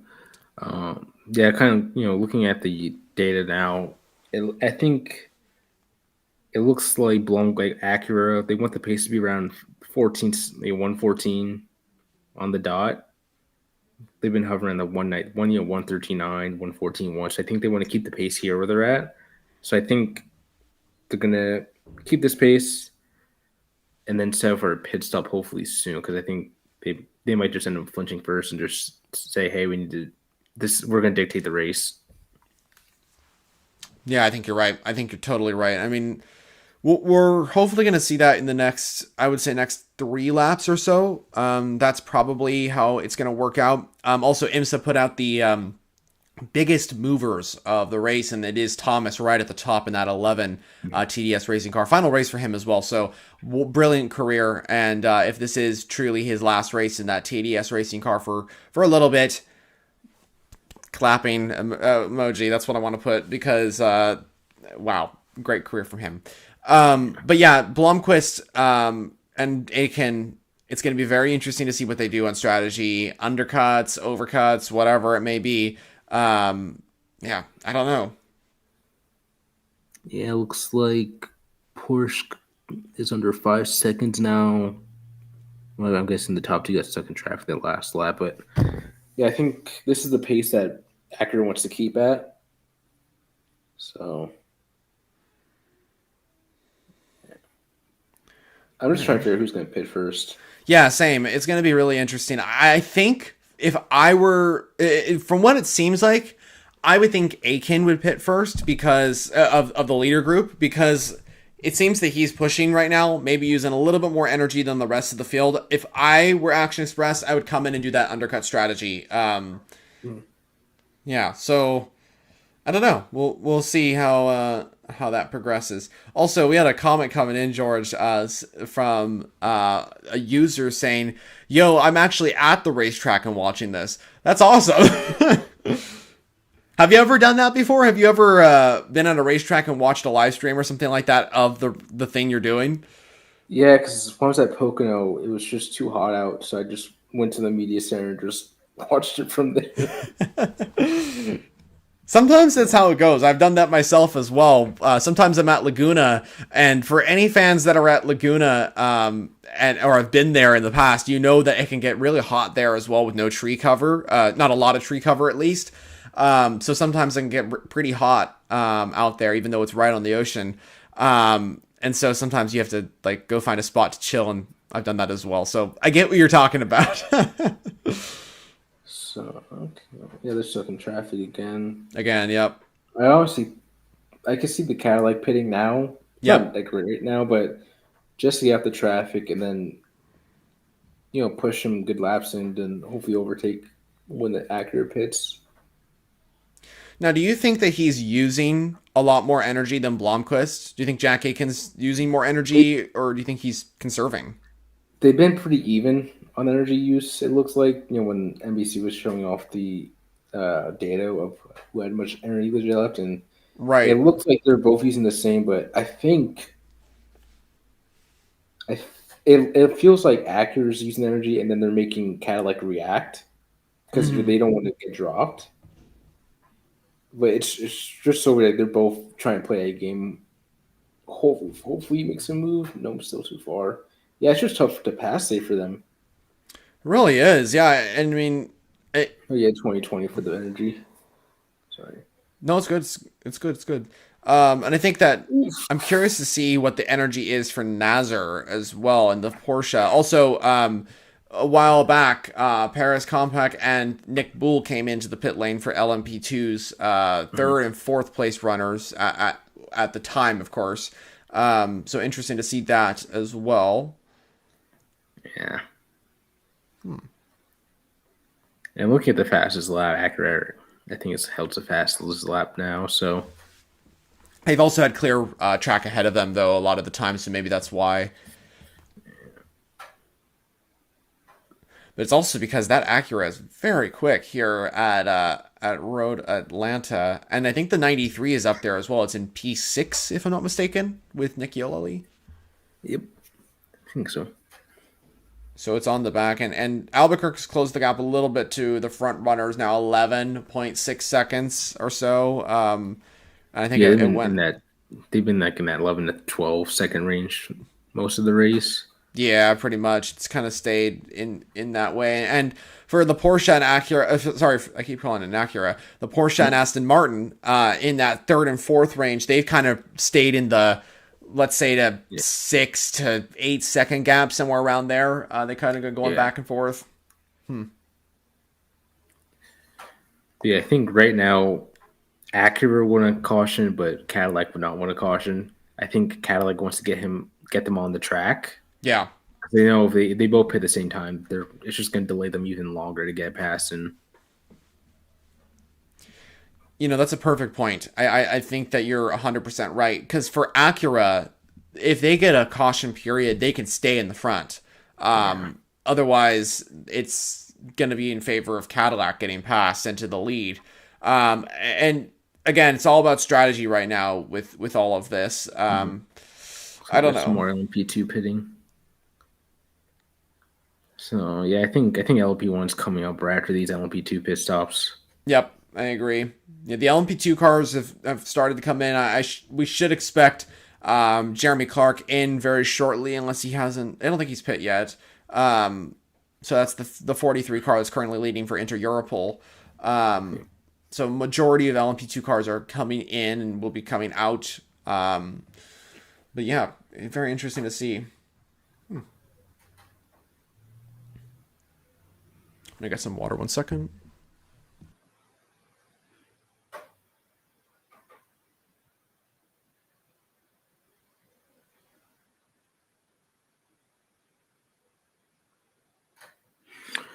Okay, yeah, let's see the data. So It's funny as well. I was just thinking that this is the last race for IMSA. Next week is the last race for the Intercontinental GT Challenge at Indy. And then after that, we got one more big race in endurance racing with the 8 hours of Bahrain in the WEC. And that's it. Then we're on to our break, I guess. Daytona. Yep. Yeah. On to Yeah, Daytona. I think GTP is going to start pitting soon. The top two has put a 113 in. Okay, then yeah, it should be any moment now for the GTP cars. Well, and the LMP2 cars came in, and then what we've noticed in the past is that LMP2 usually comes in first, and then it's GTP. They pit a little bit later. Usually, they have more stint energy. But yeah, this is gonna be really really interesting to see what Acura do, what Cadillac do in this pursuit for P1 for the Whelen and MSR entries. Ooh, I don't know. This is going to get intense. Who does the undercut? Who doesn't? Who does the strategy gambles? We'll see. Yeah, some guys are trying to put like 113s in. It looks like Matt Kim moved up positions to P6. Okay. And the top two are down to 114.5s again. So I think they might have had some clear track and just put a good push lap in. But yeah, so far they're on laps. Ooh. Yeah, it looks like it can drop to a second and a half behind. Okay, then this is the point I think that Action Express would come in, because if he's starting to drop behind, you don't want to be losing any more time. Go for the undercut now, and get the better line to get ahead of Acura. The Cadillac clearly has a very strong car here at Road Atlanta with the 31 especially. If they can get ahead of Blomqvist and the Acura, it's very possible that Cadillac can rocket away from that and start to build a significant gap to the Acura. So for Cadillac, for Action Express, for the Whelen Engineering crew, this is all about strategy, and that is what's going to win this race. I feel is the strategy, at least at this point. We do have one of the GTP cars that did come in, the 10. That's the Wayne Taylor Racing car that pit from 5th. On my screen, they were just exiting the pit lane, but I'm sure you're a little bit ahead on it. So the Cadillac came in. That's interesting. Yeah, looks like the top two are back again to pushing in 113s.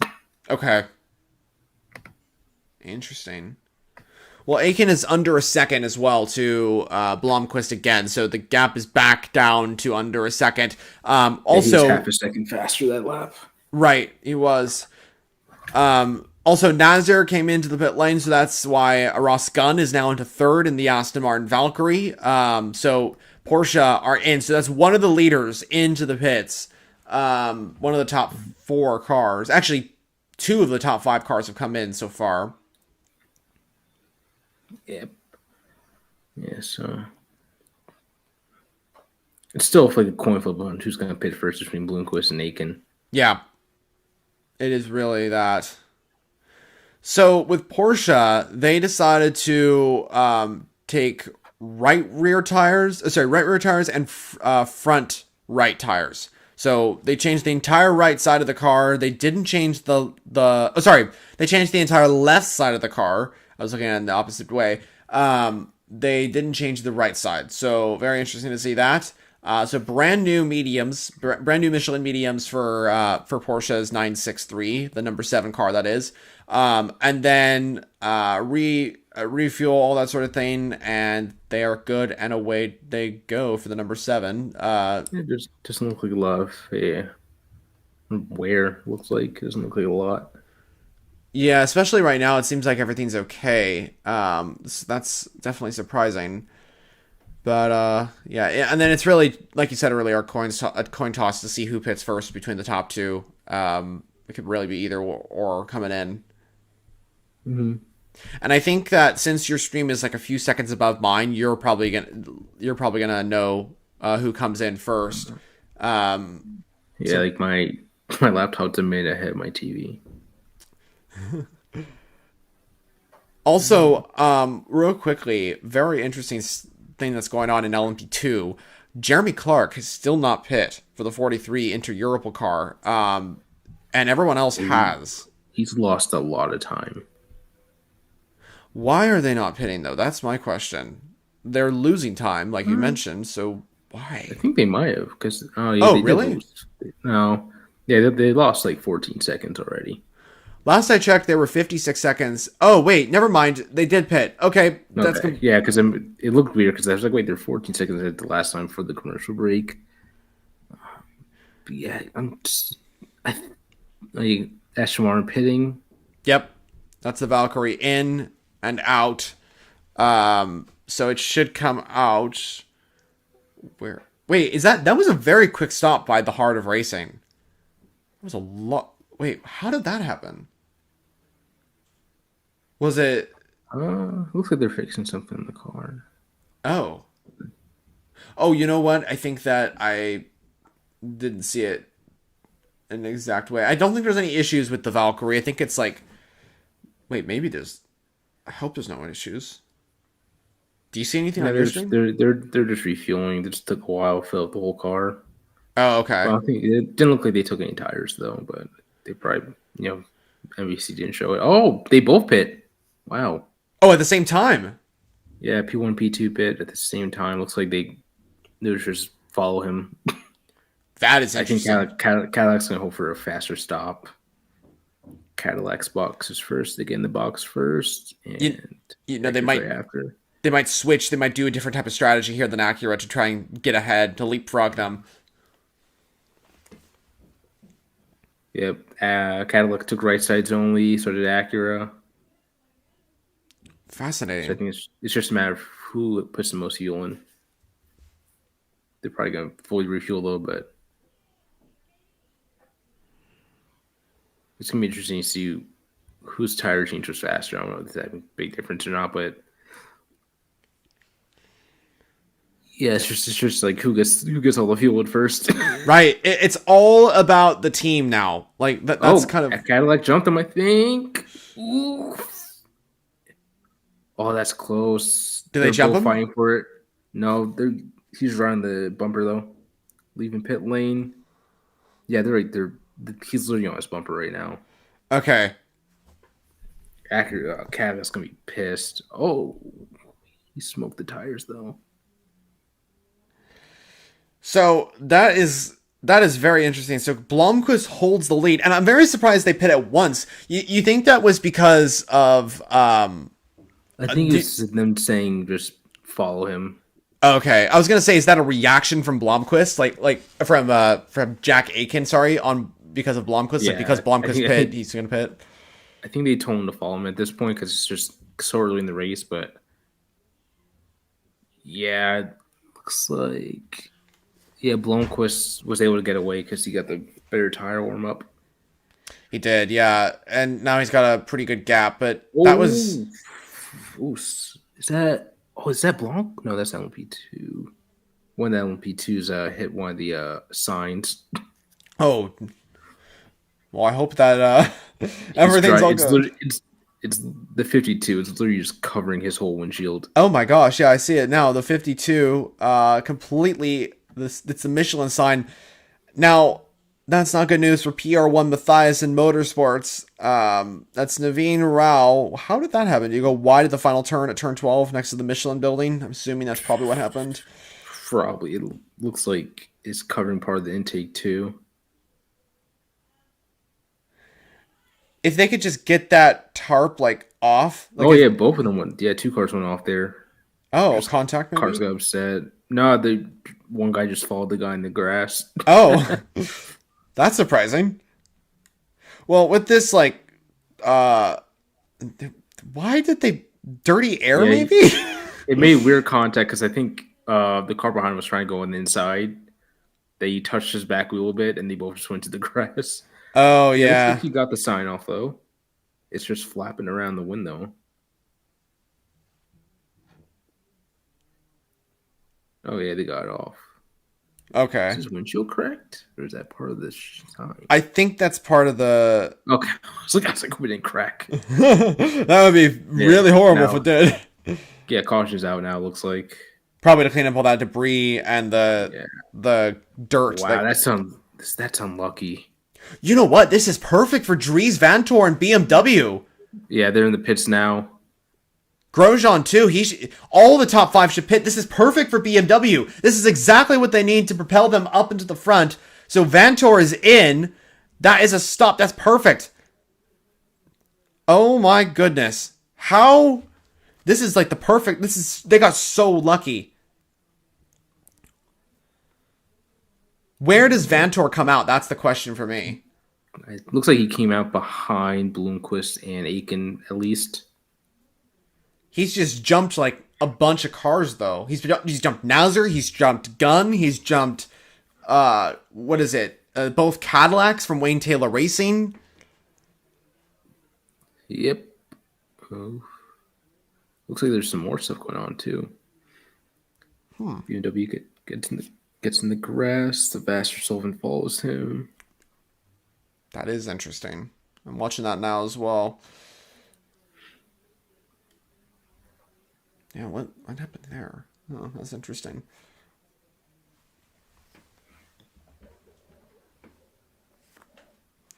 Well, this is critical for all the other GTP cars that didn't come in. You know, you have the Lamborghini SC63. I don't know if they've come in now. My stream I think is a few seconds delayed. Yeah, they're not showing it. Okay.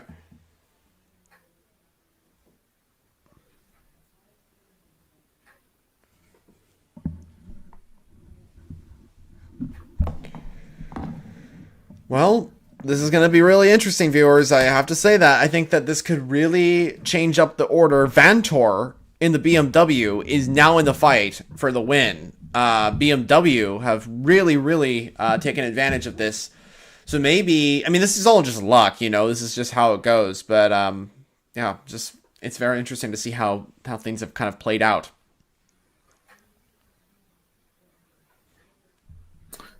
Yeah, um, I think Cadillac was like this could have happened earlier or happened a lot later. Right. So at least they get to reset and hopefully attack the Acura again. But it depends on how everything cycles out and what's going to pit. Some people might even stay out now, which may not be the smartest thing, but you never know, they have the opportunity now.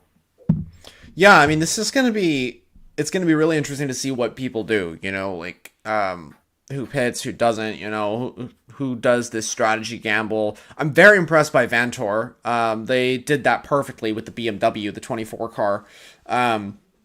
I think that they were already coming into the pit lane when the full course yellow came out, so they just got really lucky. But yeah. For GTP cars, you have to pit. That's gonna be, who they pit. Sued. So, Yeah. It's shaking things up though. It is. Well, But I guess we'll see. yeah, I think if they do pit, it'll mean that Acura will cycle back to the lead. Yeah. But it does kind of just reset the race for everyone. So I think he's like, oh, we don't have the advantage on anyone over anymore. So if they can keep the pace that they had earlier, then they'll be chilling. Oh yeah, for sure. If they can definitely keep the pace. The question is, can they? And I think that we're gonna see so many resets of the field with these full course yellows that come out throughout this event that it's so hard to predict. We just kind of have to follow along with the chaos kind of thing. It's how it's been in the past. But like with Acura, they're gonna go back into the front with the 90. With the 60. Once these other cars come in, I would assume. As of right now, though, it is Nick Yololi in the number 93 Acura that is leading overall, followed by the number 6 Porsche, the number 63 Lamborghini SC63, and the number 25 BMW. Those 4 cars have not come into the pit lane as of things right now in GTP. The rest have come in. Mm-hmm. Okay.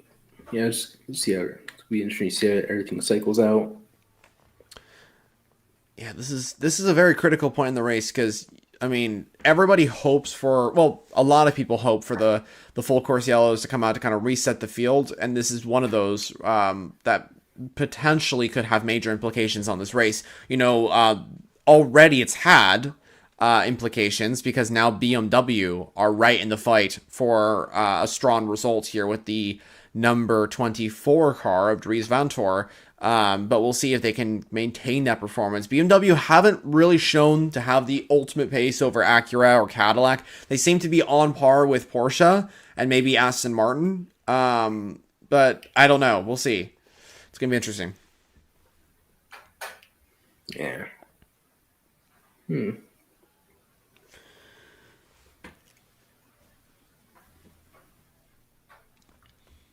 Yeah, very interesting to see how this race does progress. And of course, we're keeping an eye on those championships as well, viewers, with Matt Campbell and Mathieu Jaminet as well with the number 6 Porsche.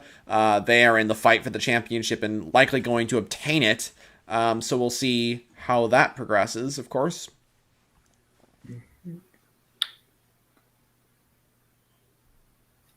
Yeah, 27 points now behind. Yep, I'm seeing that too with GTD Pro. Mm-hmm. Yeah, Albert Costa Balboa in the leading 81 Ferrari, potentially in the mix to get this championship. And the thing is too is that car is going to GTD next season, so it's not going to be fighting in GTD Pro next season. It's the partner, of course, Risi Competizione is coming back, so that means that there's a change there. But we had a comment coming in saying Vantor isn't in the car anymore or not. Do you know if Vantor is in the BMW, or do you think that he's I didn't No wonder. see anything. They barely show anything on here. Right. For the BMW, looks like we got Magnussen and Van der Linden. Oh, this is very interesting. Both Porsche Penske's are into the pits. The number 7 as well. That car, that's the second pit stop. Yeah, it looks like Aiken's behind Grosjean and Van der Linden now. And did the 60 get ahead? Yeah, the 60's ahead of them, so there's 2 spots in between those 2 cars. Fascinating. So the Lamborghini and the 25, it seems, have jumped them. How did they do that? Yeah, I don't know how much the full course deal affected things, but I want to see the full data right now. I'm just looking at the live data on the stream, of course, right now. Viewers, you can keep an eye on that. That's critical. It's the top 8 cars in GTP. But this has changed the order around. So, from my understanding, it is. Oh, wait, hold on a second. I think things are switching now. It is the 60 Meyer Shank Racing Acura that is leading this race, I believe, followed by, I think, Jack Aiken. okay, yeah, just updated now. Okay. I think it was for the lap before. I think things were just cycling. Max Esterson's in 4th. Oh, wow. That's a really good performance from the rookie in IMSA making his debut in the IMSA WeatherTech Sports Car Championship. Wow. And they already pitched twice, so I think this is just have things cycled out. That is impressive. Magnus is in 3rd for the BMW. What happened to... It's fascinating. Numbers. Magnussen the number 6 dropped. Oh, did it? Yeah, the number 6 is in 10th now. Oh no, yeah, they're mostly. Whoops. Yeah, I think things are resetting as well with the live data on my screen as well. So I'm trying to figure out like where everybody is. It's hard to see, and also Grosjean and Magnussen, 2 of course former teammates in F1, are on track together in different teams. One driving for Lamborghini, the other driving for BMW. That's fun to see as well.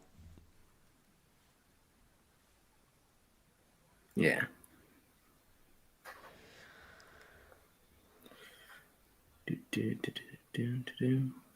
Still on commercial break, by the way, viewers. For me, at least. Are you still on commercial break as well? I'm just looking at the live data. My bad. No, You're good.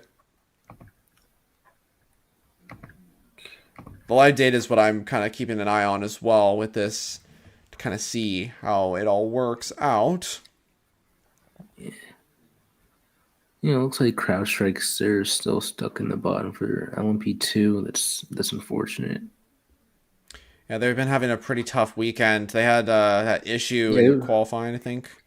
Yeah, it was up and down for them. I think they lost their qualifying times because they fixed the car when they had the incident. So that's why they're stuck in the back. But they had a really quick practice 2 and 3. They're even fastest in practice 2, I believe. Oh, really? Oh, okay. I didn't know that. Yeah, it's been, I guess it has been an up and down weekend for them. Hopefully, next season, they'll start off with a bang. They haven't been able to get that first win so far this year, in 2025 at least. So hopefully 2026, they'll get it if they don't achieve the win here at Petit Le Mans. So we'll see how that goes, of course. Yeah, well, I was talking to Toby Sowery, the driver, the number 04 CrowdStrike Racing. They seemed still just taking things business as usual. I think they didn't let practice 1 have kind of slow off the pace there and didn't let qualifying affect them too much. Right. So I think there's waiting for the race to kind of, build in, let some attrition, win the war of attrition, hopefully get to the front, around halfway. Still about 8 hours to go, so long way to go. Yeah, still a very long race. Of course, Petit Le Mans is a fantastic event. It goes into the night. But yeah, we'll see how it goes. We had a comment coming in from JF that says, does Peacock have commercials during the race? Unfortunately, yes. I say that as it is unfortunate, but we live in America, so it's inevitable.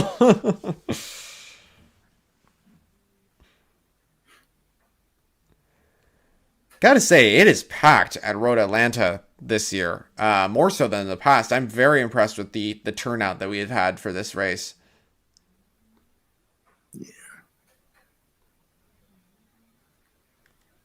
A lot of people here, and it is great to see that this event just keeps getting better and better each year. I think that this is one of my favorite events of the year, Petit Le Mans, and I'd love to go to it in person as well.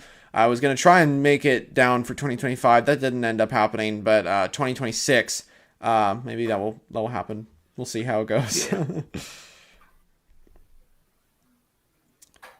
Well, let's see, an hour and 40 minutes into this race. Still 8 hours and 20 minutes to go of Motul Petit Le Mans in 2025 in the IMSA WeatherTech Sports Car Championship.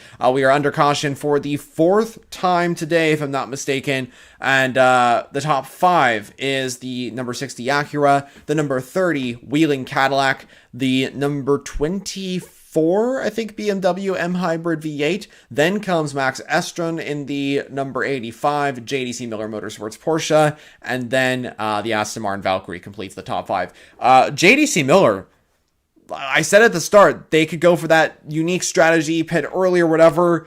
They seem to have listened in some way, and they're up to P4 on genuine pace right now. Yeah, and they're still on cycle with other teams, so it looks like it doesn't look like they're off strategy or off, and we're used to, there's no strategy, not off when it comes to pitting or what time they pit. So I think this is just pure coincidence and how things cycled out. Yeah, I guess they're just hoping for a caution so they can bump up some places, but it looks like things worked out perfectly for them. Yeah, they're doing quite well right now with that bright yellow Porsche, and hopefully, as we said earlier on, they get more Penske data, they get more data from Porsche to have that car in the fight with the Penske cars a little bit more often. It was that way at Watkins Glen in 2024, I think it was, and in Indy in 2024 as well. I think at Watkins Glen, they would have definitely been on the podium if it wasn't for their penalties and their issues that they had. JDC Miller seems to do really well at the Glen, but we'll see. Yeah. Okay. I wonder when this full course yellow is going to go away. I think they're away on TV now. They just went to commercial. Yet another commercial, of course. We love those commercials. Yeah, it looked like a couple of cars were pitting right before, but I guess I don't know what they're waiting on to cycle. I'm not sure either. It is very, very surprising to see, but I don't know. We'll see how it goes.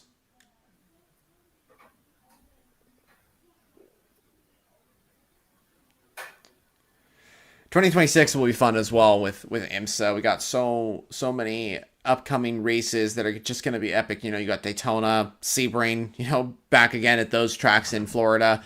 Those are just going to be epic. It's going to be really sad to not see the Lamborghini SC63 there. But George, I think next season, not next season, but the season after that, in 2027, we should be getting a new car to the grid, the Genesis GMR 001, that brand new car from the Hyundai brand, Genesis, of course. That's going to be exciting. Yeah, it's still a couple more manufacturers get their plans done with McLaren and Ford to see what they end up choosing with their programs, see if anything changes. Well, and it's all about the teams as well, like with, for example, Genesis. There's been huge rumors recently that Brian Herta Autosports will run that program in GTP. And considering they're jumping into LMP2 with PR1 next season, I would assume that's in preparation for the Genesis program in 2027. What do you think? Yeah, that seems like they're just trying to get things set, just run competitive season 2, get things set, and then they'll make the jump up to see they need to make any changes, make any tweaks to how they run things. But it looks like they're getting set to make a jump, because I think it feels like IMSA's changing things up for 2028 when they go into the new decade to make it more stable for the owners. Agreed. Yeah, I think 2028 we'll see some big changes for sure. And I mean, hopefully more cars in GTP as well. Next season, only 11, so we're losing 2 entries from the grid. It seems as though, I don't know if you have any details on this as well, but It seems as though the Proton number 5 car, the black and gold Porsche, probably won't be back in IMSA next season. It seems that Proton may be moving their attention explicitly to the WEC, but what do you think? Yeah, I know Porsche haven't said a lot about what's going on with that, but who knows? They might just try to use Proton as a way to stay in WEC without being a full factory um, commitment. Right. So maybe this means they get a little bump to run things next year. If not, I guess see them even leaving Porsche, get a new manufacturer with full support. When McLaren or Ford join in, it looks like we're back green. We are back green once again here at Motul Petit Le Mans. Blomqvist is the leading car in that number 60 Acura. Jack Aiken in the 31. Magnussen in the number 24. Former F1 driver, of course. Yeah, so maybe in turn one, I can't see who it is, but as we head up the hill, everyone's staying clean. No one's getting too over aggressive. Everyone's keeping their space, but hopefully Aiken will use a clear track to finally make us move and get up to P1. And the 40 Chrome Cadillac has moved ahead of the Sister 10 entry. So the 40 is up into, what is that? I think P7, if I'm not mistaken. So that number 40 car is flying right now and trying to challenge Nazar in the number 7 Porsche, I think that is. But yeah, pretty clean start in the GTP categories. I'm very curious to see how the GTD categories are handling things right now with Simon Mann up front in the number 21 AF Corsa Ferrari. But let's see. Yeah, Estrason's trying to keep the pace. He's in P4 right now, so I think they're just kind of just doing damage limitation. Hopefully he doesn't lose too much. But it looks like he's trying to stay close on Magnussen. Yeah, hopefully Estrasson can stay. Rex and BMW make a move where they're fighting for it.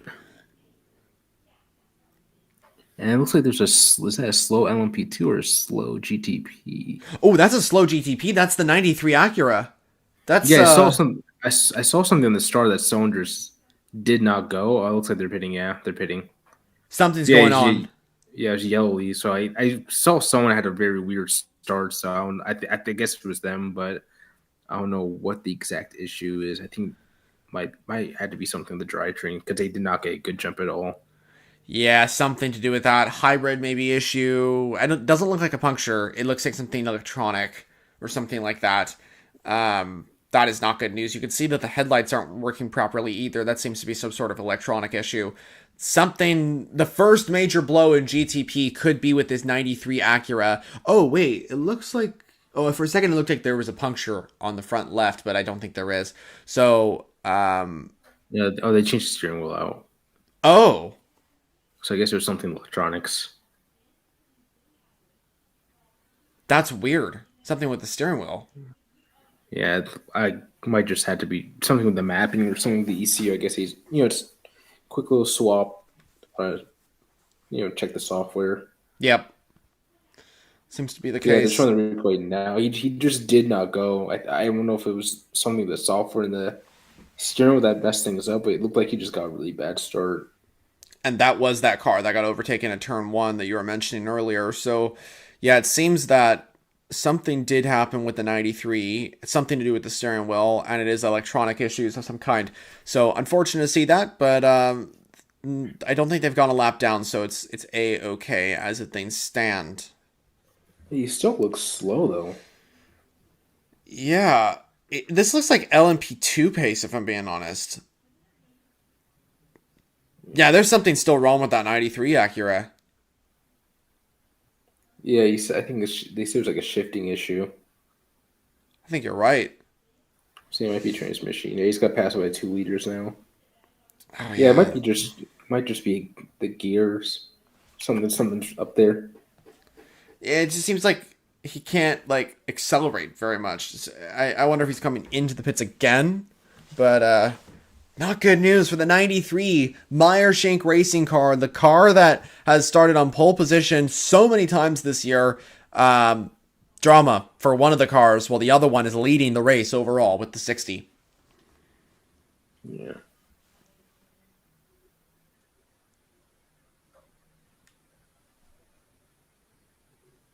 But yeah, the shifting sound is so weird. Yeah, what? It's got to be the shifting then. If that's the issue, must be that. Kenton Cook has got past AJ Muss in the 023 entry, with Cook now trying to chase down the other Ferrari at the front, the AF Corsa car that's currently leading. Simon Mann, of course, a driver who's over in the WEC with AF Corsa, I believe in the 21 there as well. But Cook is now trying to get 3RC back into the lead ahead of AF Corsa. Remember, the two cars that are leading overall are both Michelin Endurance Cup only entries. So great to see that, and hopefully they can get a good result in this race.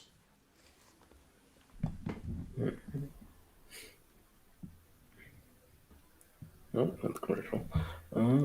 Yeah, we're under commercial. Sometimes that happens, viewers. We get interrupted by commercial. That's okay, though.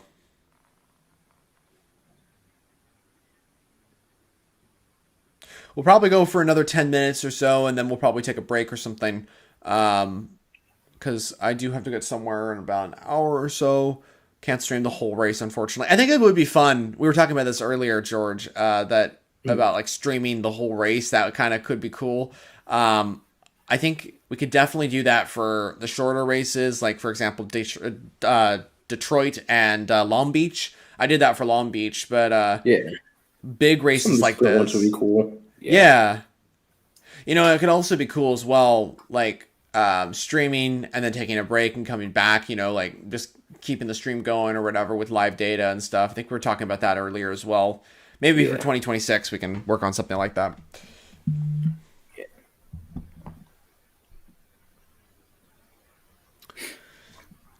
So Meyershank Racing continues to lead this race as they have done since the start. There has been no change in the overall lead at all for the first 2 hours or so of Motul Petit Le Mans. But I doubt the number 60 Acura will stay there for long.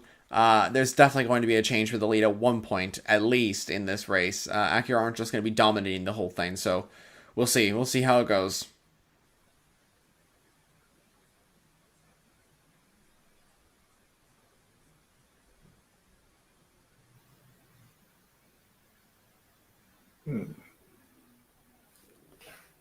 Let's see the data.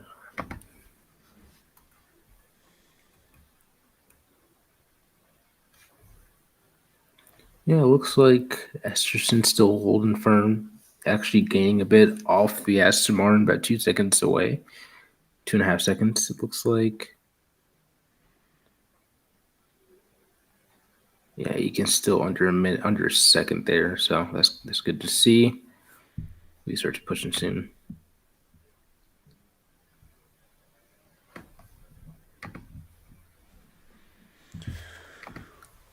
Well, it's definitely going to be an interesting race as this thing progresses. We've had a few cautions. We haven't had any major incidents besides that first one that we had at the start of the race. I didn't see this. The tire flying over. Yeah, it looks like that must have happened recently. Oh, it might be live, actually. It went over the barrier into the trees. Huh. There was a camera guy. It was from the 80 Mercedes, by the way. There was a camera guy. I don't know if you saw it. Yeah. He was just like filming, and then he just looked over, and there's a tire coming off the track. It's like, oh, okay, hello. Yeah, he stopped when he had cautions out. That fan will be Oh, it almost hit one of the hype GTPs. Yeah, it really did. I mean, it went over the leader. It jumped over the leader. So that's the 80 Mercedes for the second year in a row. Drama for Lone Star Racing with their number 80 car. Was it their contact? Oh, it just came off at turn 1.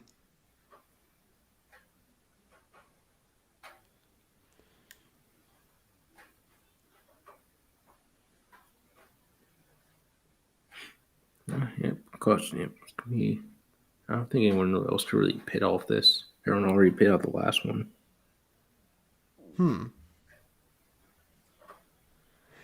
That tire coming off, it bounced over the leader, the overall leader. That was Impressive airtime. I mean, it is rubber, so it makes sense, but Yeah.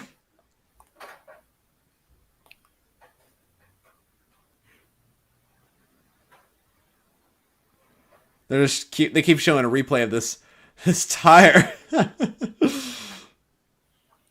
Hopped over all the cars. And that fan that was watching that tire, that's going to be a story to tell for quite a while. I'm doing some videos or whatever. I'm doing some recording, and here comes this tire just coming towards me. That's going to be a fun story.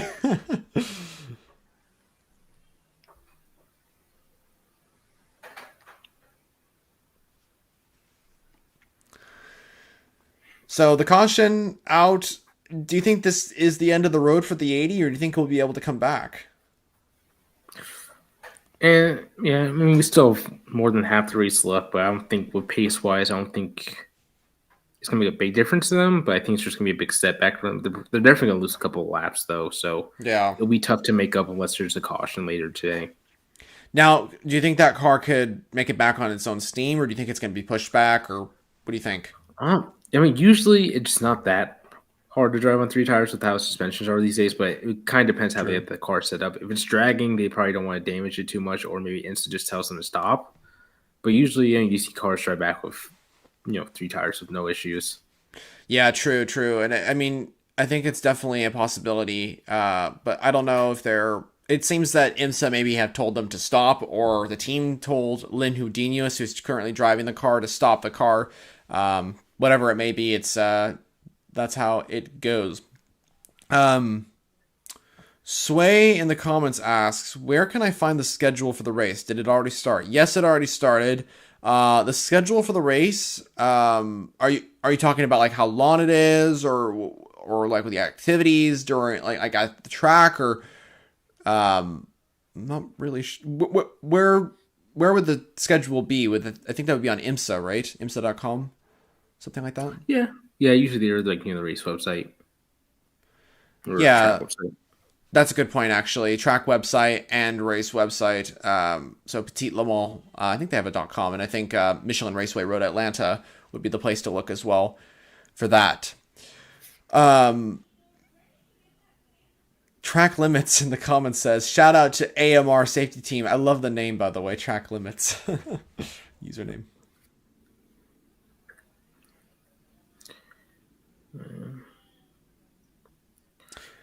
I just want to replay again of them going off the track. But Oh, is yeah, that that did more damage to the car behind because they had put a windshield wiper on and everything.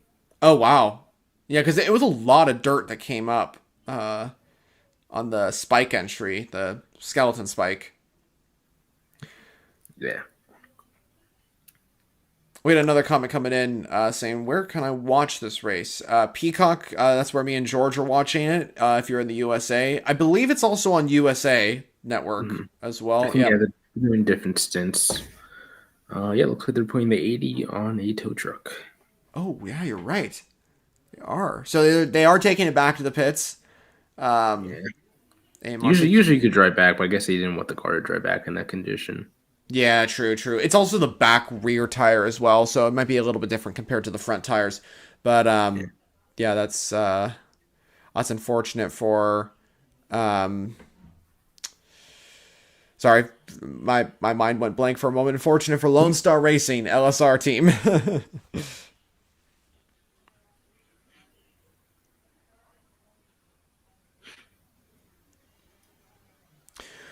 Well, this is probably a good point to take a break if you're good with doing that, George. We can head off for now and enjoy the race. I do unfortunately need to get somewhere in about 20 to 30 minutes anyway, so gotta get there.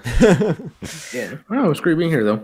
Thank you so much for joining us, George. And viewers, remember, check out George's channel on Instagram, and I think you have a website as well. That's Racing Clips and Pics. Okay. Yep, racingclipsandpics.com. Cool. Okay. And viewers, check that out in the description down below. I'll put the links there. And make sure to check out Racing Clips and Pics over on Instagram as well. As we mentioned earlier, you guys have such a huge following, and I mentioned this earlier as well. I just followed as a fan. You know, I didn't follow because, I mean, of course, we knew each other beforehand, but I found your page just as a standard fan because I was watching. I was like, oh, this is a cool channel, and I found it. I was like, wow, okay, this is awesome. So yeah, viewers, my point is that check out George's Instagram. It's really, really cool. Yep. Hopefully we'll do more in the future. Yes, we would love to have you back, and thank you again for doing this. This was a lot of fun. And viewers, you can catch the rest of the race on Peacock and the USA Network, as well as IMSA TV and IMSA YouTube, depending on where you are throughout the world. IMSA's Petit Le Mans event continues on until 10 o'clock p.m. local time. That's EDT, of course. That's where the race is, Road Atlanta. And it's going to be an epic race to the end. But from myself and George, we're signing off for now. Thank you again to everybody that watched, and we will see you all